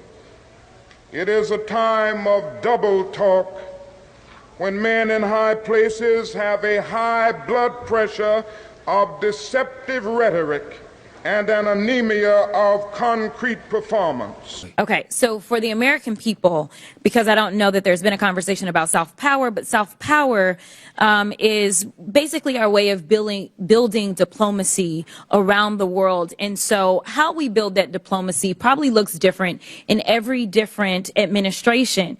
But the issue that I have right now is that some would argue that we've taken a butcher knife where we need a scalpel, or others would just say that we are throwing out the baby with the bathwater. But either way, we are not accomplishing our goal, because as it's been laid out, we have people that have gone hungry, we have people that have died. So let me try to make sure that people understand what it is that soft power is, which is building diplomacy. Even when the people persist and in the face of great obstacles develop indigenous leadership and self-help approaches to their problems, and finally tread the forest of bureaucracy to obtain existing government funds, the corrupt political order seeks to crush even this beginning of hope. The next part of that I want you to understand, those of you that are watching, is that as members of Congress, we do have congressional oversight to the extent that we actually travel the world. We go, we sit down with world leaders, we talk to them about the programs that we have, we talk to them about trade. We also have an opportunity to go and visit and talk and see exactly how our dollars are being spent. And if you are a good member of Congress, you do that. And I do want to tell you about an experience in Africa, but I got to get through these other remarks. So if I have a chance, I'm going to tell you why I believe in this with my whole heart. We all know that my Republican colleagues have a weird fetish with dictators or wannabe dictators. They have been passing some extremely repressive laws. They passed the Administration of Justice Act, and the Bar Association of this country found it necessary to picket the courts.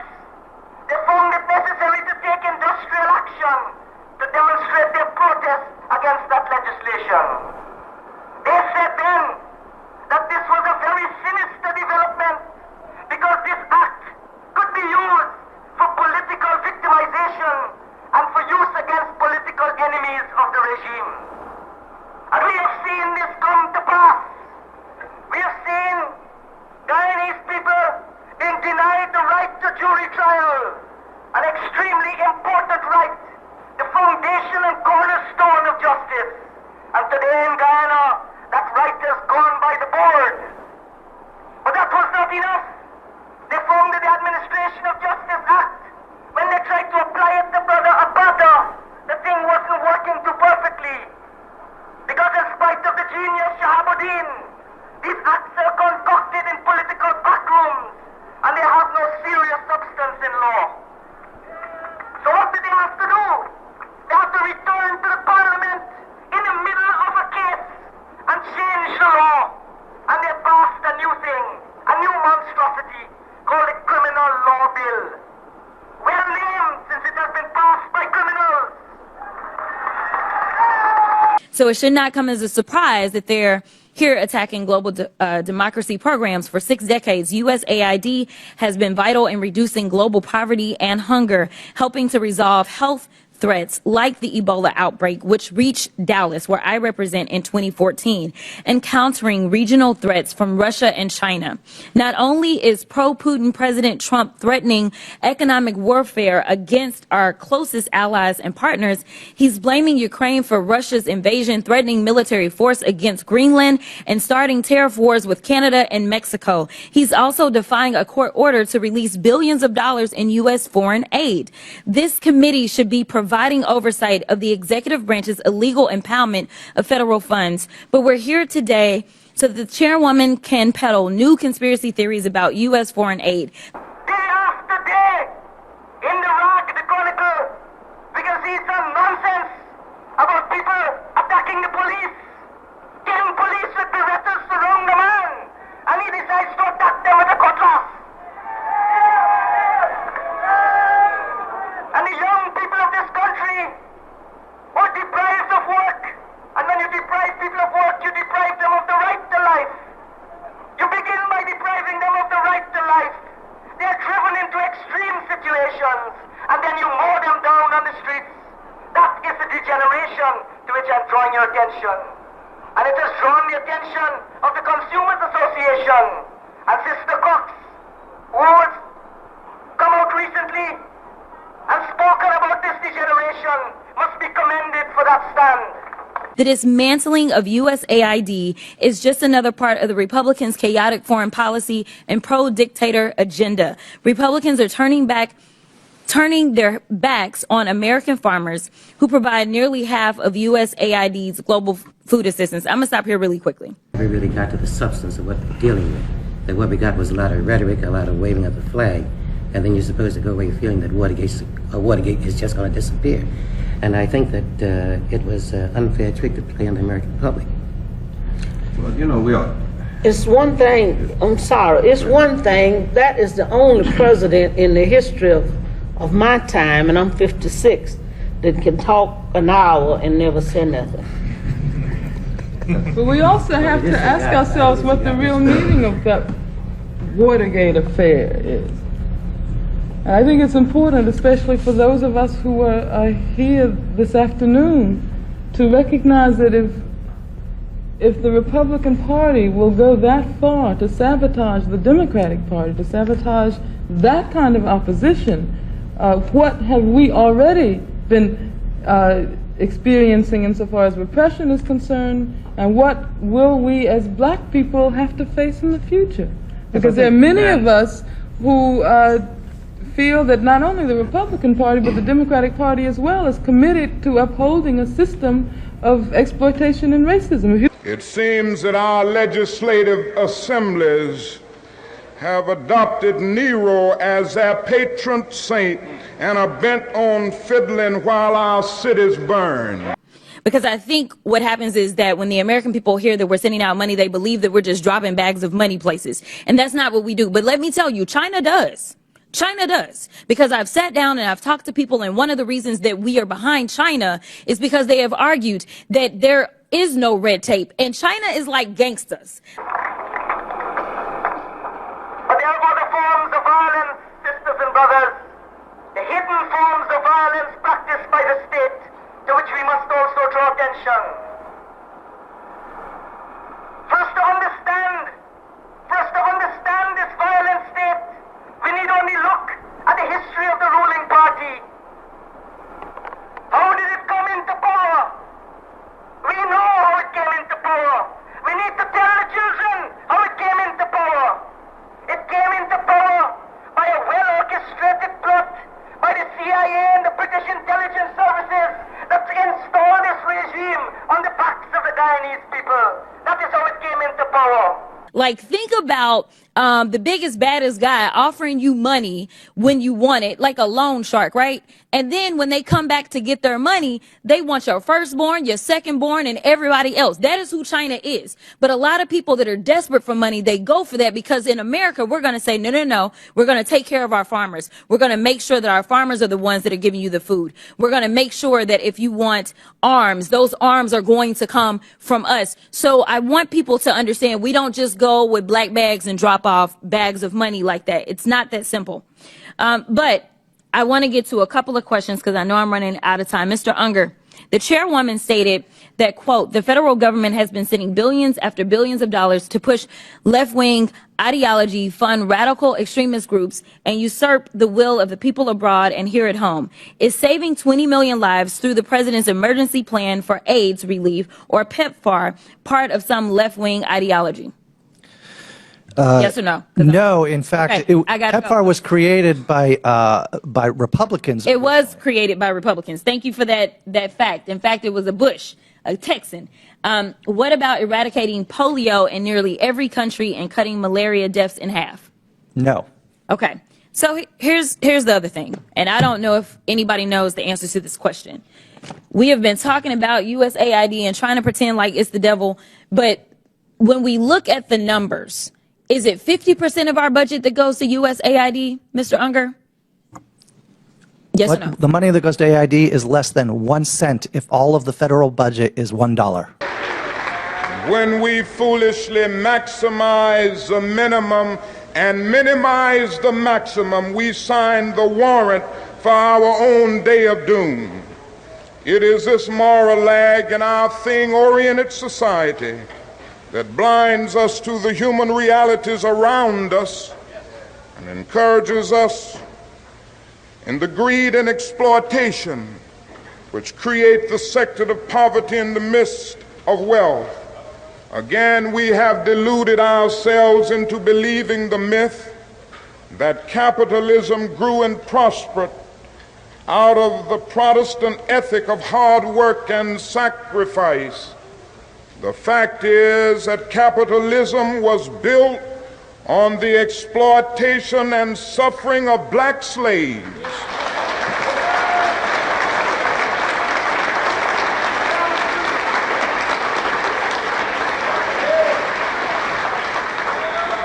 And continues to thrive on the exploitation of the poor, both black and white, both here and abroad. Thank you. It is less than 1% of our budget. So we are focusing on less than 1% instead of the other 99%. I need the American people to wake up and recognize and start asking questions about these other areas, such as the gentlelady's time has expired. I now recognize the gentleman from Georgia. And I say to you that I choose to be among the maladjusted. How do I deal with it? How? I need from Nat Turner and the facts of his history to make that thing which glorifies blackness in a society which is horrified by blackness.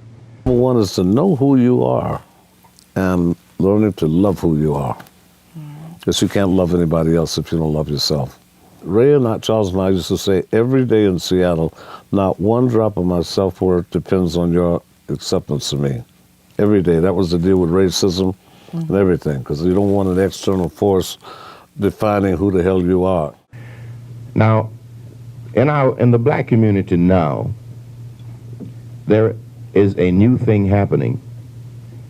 The black community has rejected the old terms of communication between the black community and the white community. The old images no longer work. The old language no longer holds water. What is really happening, and what is a part of what is good here tonight, is that the black community is speaking in a new language to which it hopes the white community will respond in a new fashion. If you're in a community, it's important to give back. I think that's the thing I'm trying to establish, right? Is that if you're a part of a community, it's important to give back, right? Which is why, outside of any colorism, outside of any like part of the beef, the thing that bothered people, and the thing that I think gets missed because people want to be fans in whole of a person and their work. And that's just not possible. You know what I mean? Like, it's not. You don't actually know the person. So maybe they made a good thing and maybe you like it and that can be enough, right? So this isn't to discredit the entirety of someone making work and then also having to back up that work with being an angel. But I think what bothers people is that community is sometimes equal to culture. So if you're not a member of a community, and you take from the community, let's say you're a business that moves in, and all you do is sit there and let the people spend money, and then you send that money away from the people who spent the money that you put that. What place do you have here? We're trying to build something, we're trying to build up. And you're just taking, right? And I understand business is business, but you're just taking.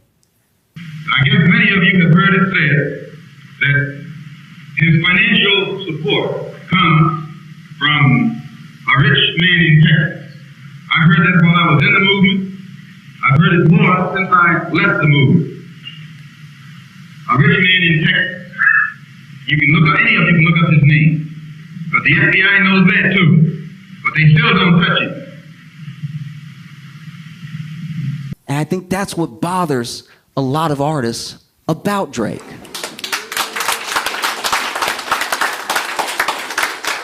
It's not that he's light skinned, whatever. It's literally,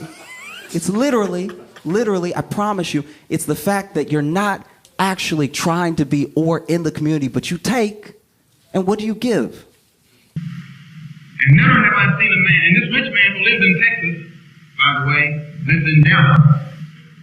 His headquarters in Dallas. His money is in Dallas. The same cities where President John F. Kennedy was assassinated. And never have I seen a man in my life more afraid than Elijah Muhammad was when John F. Kennedy was assassinated. I've never in my life seen a man as frightened as he was. And when I made the statement that I did, well, he almost cracked up behind it. Because there were all kinds of implications to it that at that time were way above and beyond my understanding. As Reverend Cleave pointed out, let your blood flow in the streets. The slave master took Tom and dressed him well and fed him well and even gave him a little education. Gave him a long coat and a top hat and made all the other slaves look up to him. Then he used Tom to control them. The same strategy that was used in those days is used today by the same white man.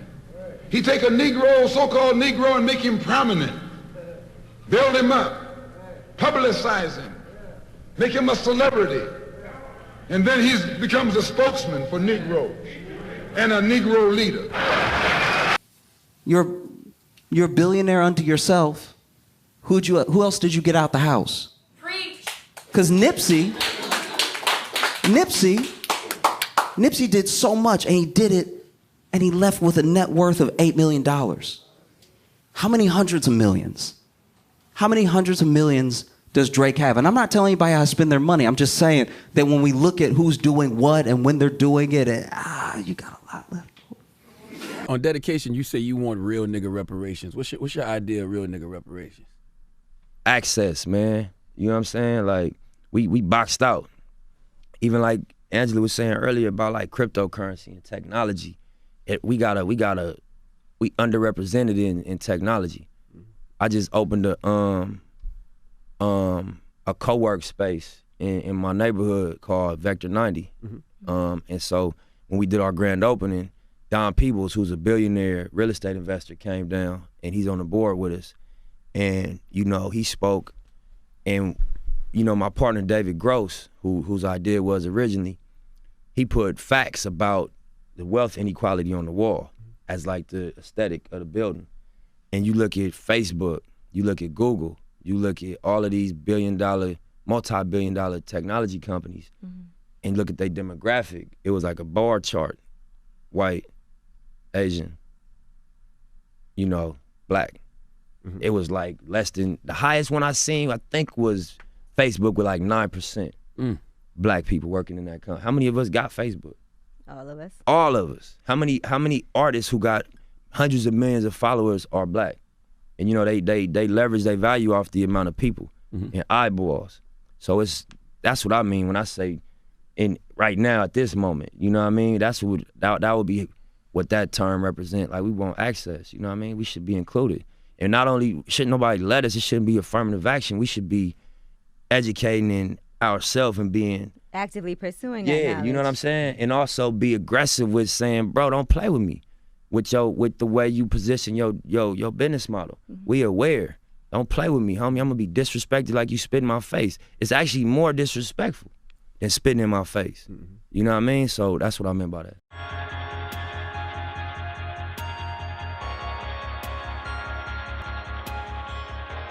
When I was 15, my parents were both admitted to Emory University to become Methodist ministers. So they packed up our family and we moved from Mississippi to Georgia. My parents had a used car that got us across Alabama and died a couple of months later. And so we spent the rest of my time in Georgia on MARTA. That system got us around the city, and it was an important part of my childhood. When I was 17, I became the valedictorian of Avondale High School in DeKalb County. And like every valedictorian across the state, I was invited to come to the governor's mansion to meet Governor Zell Miller that year. The Sunday of the event, I woke up, I put on my best dress, put on some heels, and I hate wearing heels. And my mom and dad and I got on the MARTA bus and we went down to West Paces Ferry Road. We got off that bus and walked up the steps, walked up the driveway to get to the governor's mansion, where we were stopped by a guard. The security guard was guarding these big black gates. And when my dad said what we were there for, the guard looked at us and said, "No, this is a private party. You're not allowed. You don't belong." My mom and dad argued with him, and we got in. But what I remember from that day was being told that I didn't belong in the governor's mansion, that despite my achievement, I wasn't the right kind of person. This is a shame. And you know he's a Christian preacher. If it's a shame to him, you know what it is to me.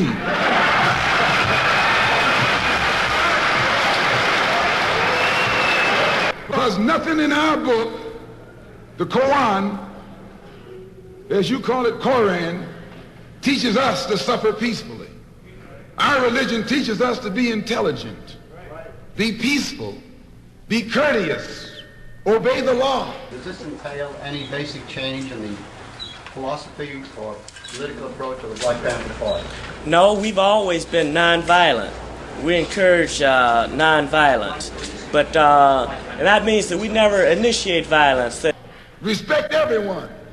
But if someone puts his hand on you, send them to the cemetery.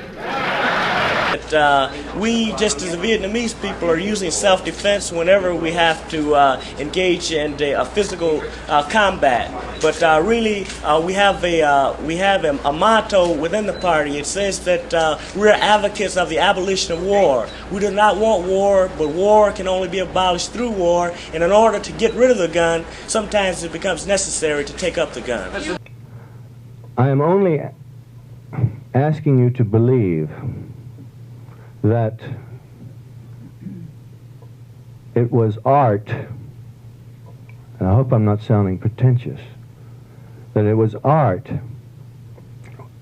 my art, which discovered what I truly believe to be the true nobility in this man and turned him into the liberator that I think he is in the book.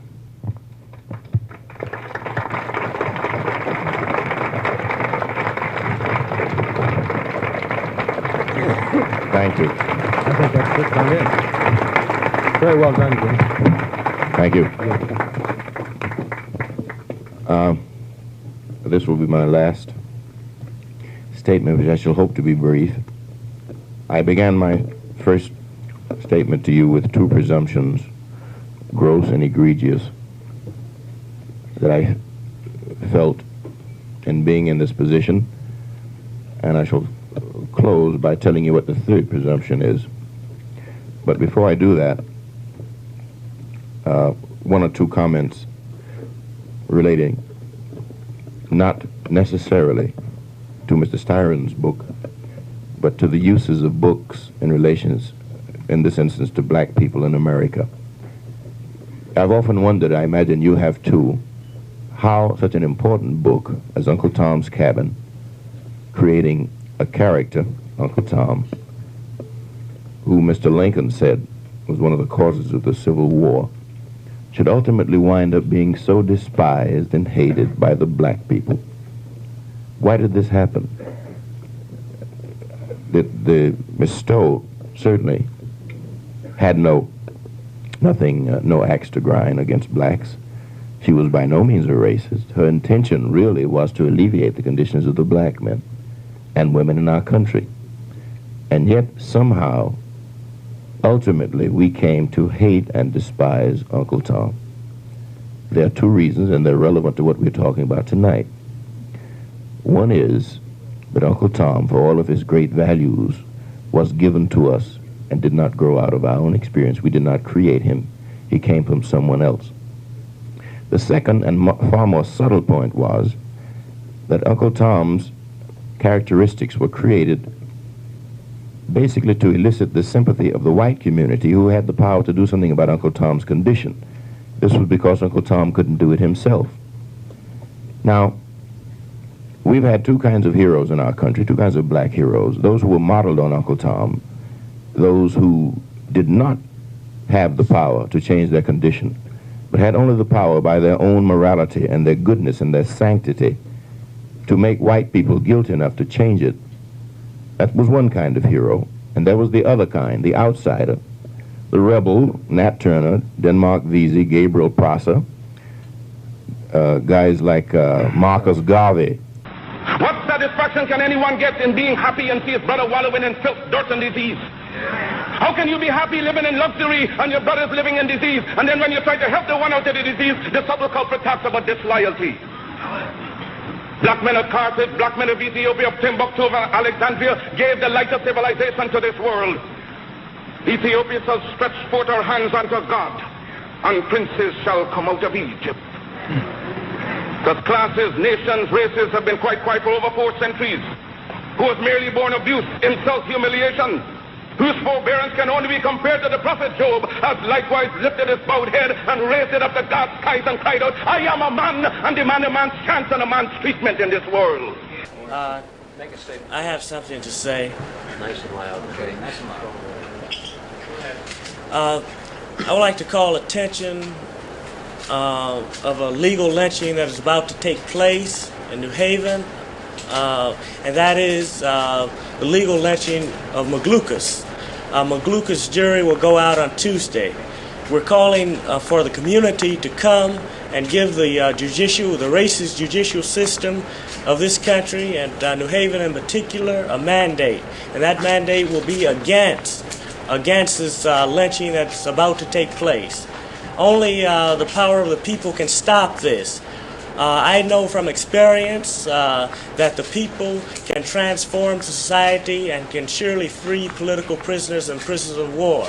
I'm asking the people to do what they have done. I'm asking the people to do for McLucas what they have already done for me, and that is free McLucas. We were informed by McLucas that the district attorney has offered him a deal. Usually in a case serious as this one, the district attorney will not offer a deal. But he offers a deal in this case because the state's case is fabricated against McLucas. The state doesn't really want McLucas. They want Bobby Seale, our chairman. They would like Erica Huggins. And they also would like Landon. The deal was, McLucas, if you testify against the chairman, Bobby Seale, if you testify against Erica Huggins and Landon, then we will mitigate your sentence and give you 15 to 20 years and guarantee that you will be out in 8 years. This is a statement of the district attorney. McLucas, of course, refused this. He refused to testify or lie against anyone. The guilty party is George Sams, who's an agent for the FBI and a madman. He's a very ill person. And I have very much sympathy for George Sams, matter of fact. He shouldn't be in prison. He should be in a therapeutic environment. I can't say he should be in a mental institution, not in this country, because this country is not equipped to deal with sick people, and because it's not even equipped to deal with well people. And this is why the Black Panther Party says it's necessary for the people to transform this society and therefore free the world in order for the world to be a place where human people can exist. Now you may wonder, why is it so important to many interests for the Black Muslim movement to remain? As I told you, it has the most militant, most uncompromising, most dissatisfied black people in America in it. Many have left it, many are still in it. The fear has been that if anything happened to Elijah Muhammad and the Black Muslim movement were to crumble, that all of those militants who formerly were in it and held in check would immediately become involved in the civil rights struggle and they would add the same kind of energy to the civil rights struggle that they gave to the black Muslim movement. And there's a great fear, you know yourself. White people don't like for black people to get involved in anything to do with civil rights unless those black people are nonviolent, loving, patient, forgiving, and all of that. They don't think who organized more black people into political instrument than anybody else. The outsiders, the Malcolm X's, who never compromised, who never felt that the white man should be made to feel guilty, who never felt that they had to rely on white power for whatever it was that needed to be done. I guess many of you have heard it said that his financial support comes from a rich man in Texas. Did not suffer and die to give me an education to slight, oppress, or discourage my people.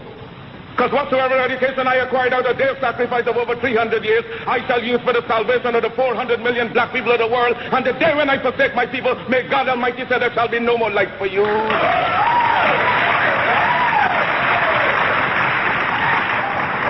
I unequivocally rejected the racist assumption of much white American Christianity, namely that God had created the black man inferior and that he had intended Negroes to be a servant class, hewers of wood and drawers of water. Well, I predicated my view of man on the doctrine of Imago Dei. All men, regardless of color, are created in the image of God. Now, from this premise followed the equality of all men and the brotherhood of all men.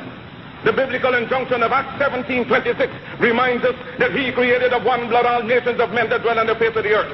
I was most interested in brotherhood within his own race, because if Negroes are created in God's image and Negroes are black, then God must, in some sense, be black.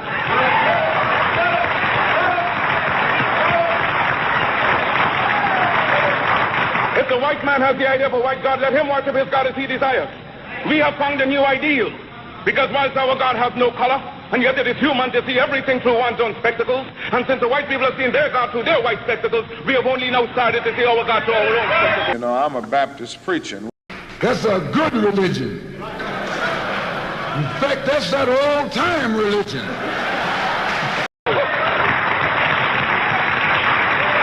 But we believe in the God of Ethiopia, the everlasting God, God of Father, God of Son, God of Holy Ghost, the one God of all ages. That is the God in whom we believe, but we shall worship him through the spectacles of Ethiopia. That's the one that Ma and Pa used to talk about. An eye for an eye, and a tooth for a tooth, and a head for a head, and a life for a life. That's a good religion. And then anybody, no one resents that kind of religion being taught but a wolf who intends to make you his meal. This is the way it is with the white man in America. He's a wolf, and you are sheep. Anytime a shepherd, a pastor, teach you and me not to run from the white man, and at the same time teach us don't fight the white man, he's a traitor to you and me. Don't lay down our life all by itself. No. Preserve your life. It's the best thing you got. And if you got to give it up, let it be even Steven. One of the things that I heard in school was Newton's laws. It's an equal but opposite reaction, right? And it's like a law of physics, but it's also a law of people to a certain degree. Except we don't agree on what equal is. Now, I'm sitting between two friends of mine, which is an interesting position to be in. And I'm committed to both of these people in many, many ways, on many, many levels. He's the white cat over here. According to me, it is also an indictment of a certain system which comes partly from the Old Testament. It's a very subtle attack on the ways, our sense of reality, and what we live by.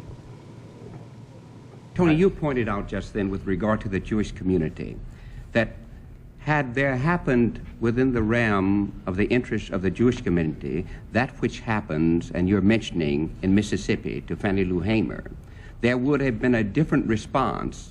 We're talking about monitoring the federal government in what it gives. And the Jewish community would have been talking about monitoring the federal government in what it gives, but also in themselves doing something. We have not reached that point in our development, and it goes back to what Angela Davis has said. It is all economic.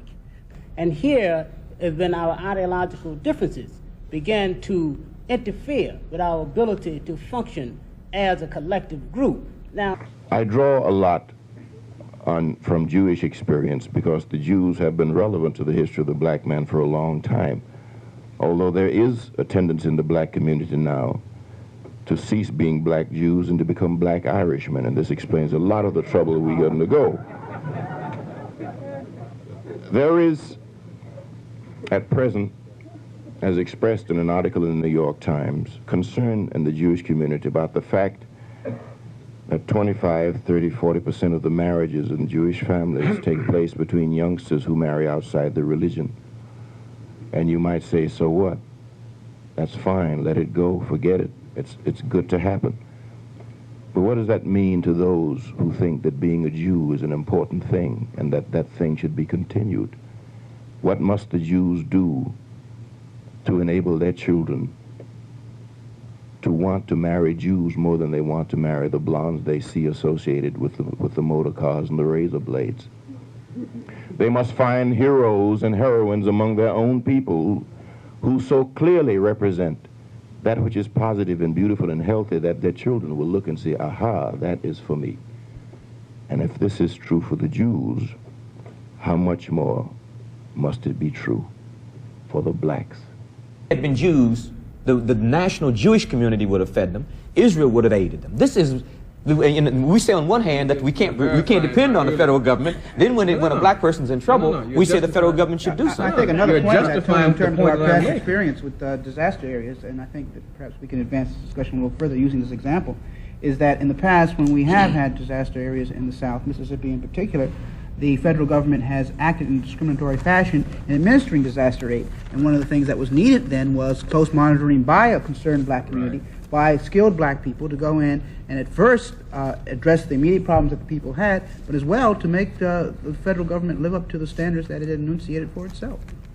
Because we realize as the countryside of the world becomes free, and the Black Panther Party calls the developing countries of the world the countryside of the world, while the United States is the city of the world. And we realize that the United States thrives upon the raw materials of the countryside. As each country becomes free, that it chokes the city, because the city needs the raw materials, you see. So as the city is choked, then this increases our chances here as a colonized people to become free. If Negroes and poor whites do not participate in the free flow of wealth within our economy, they will forever be poor, giving their energy, their talents, and their limited funds to the consumer market, but reaping few benefits and services in return. The way to end poverty is to end the exploitation of the poor, ensure them a fair share of the government services and the nation's resources. I proposed recently that a national agency be established to provide employment for everyone needing it. Nothing is more socially inexcusable than unemployment in this age.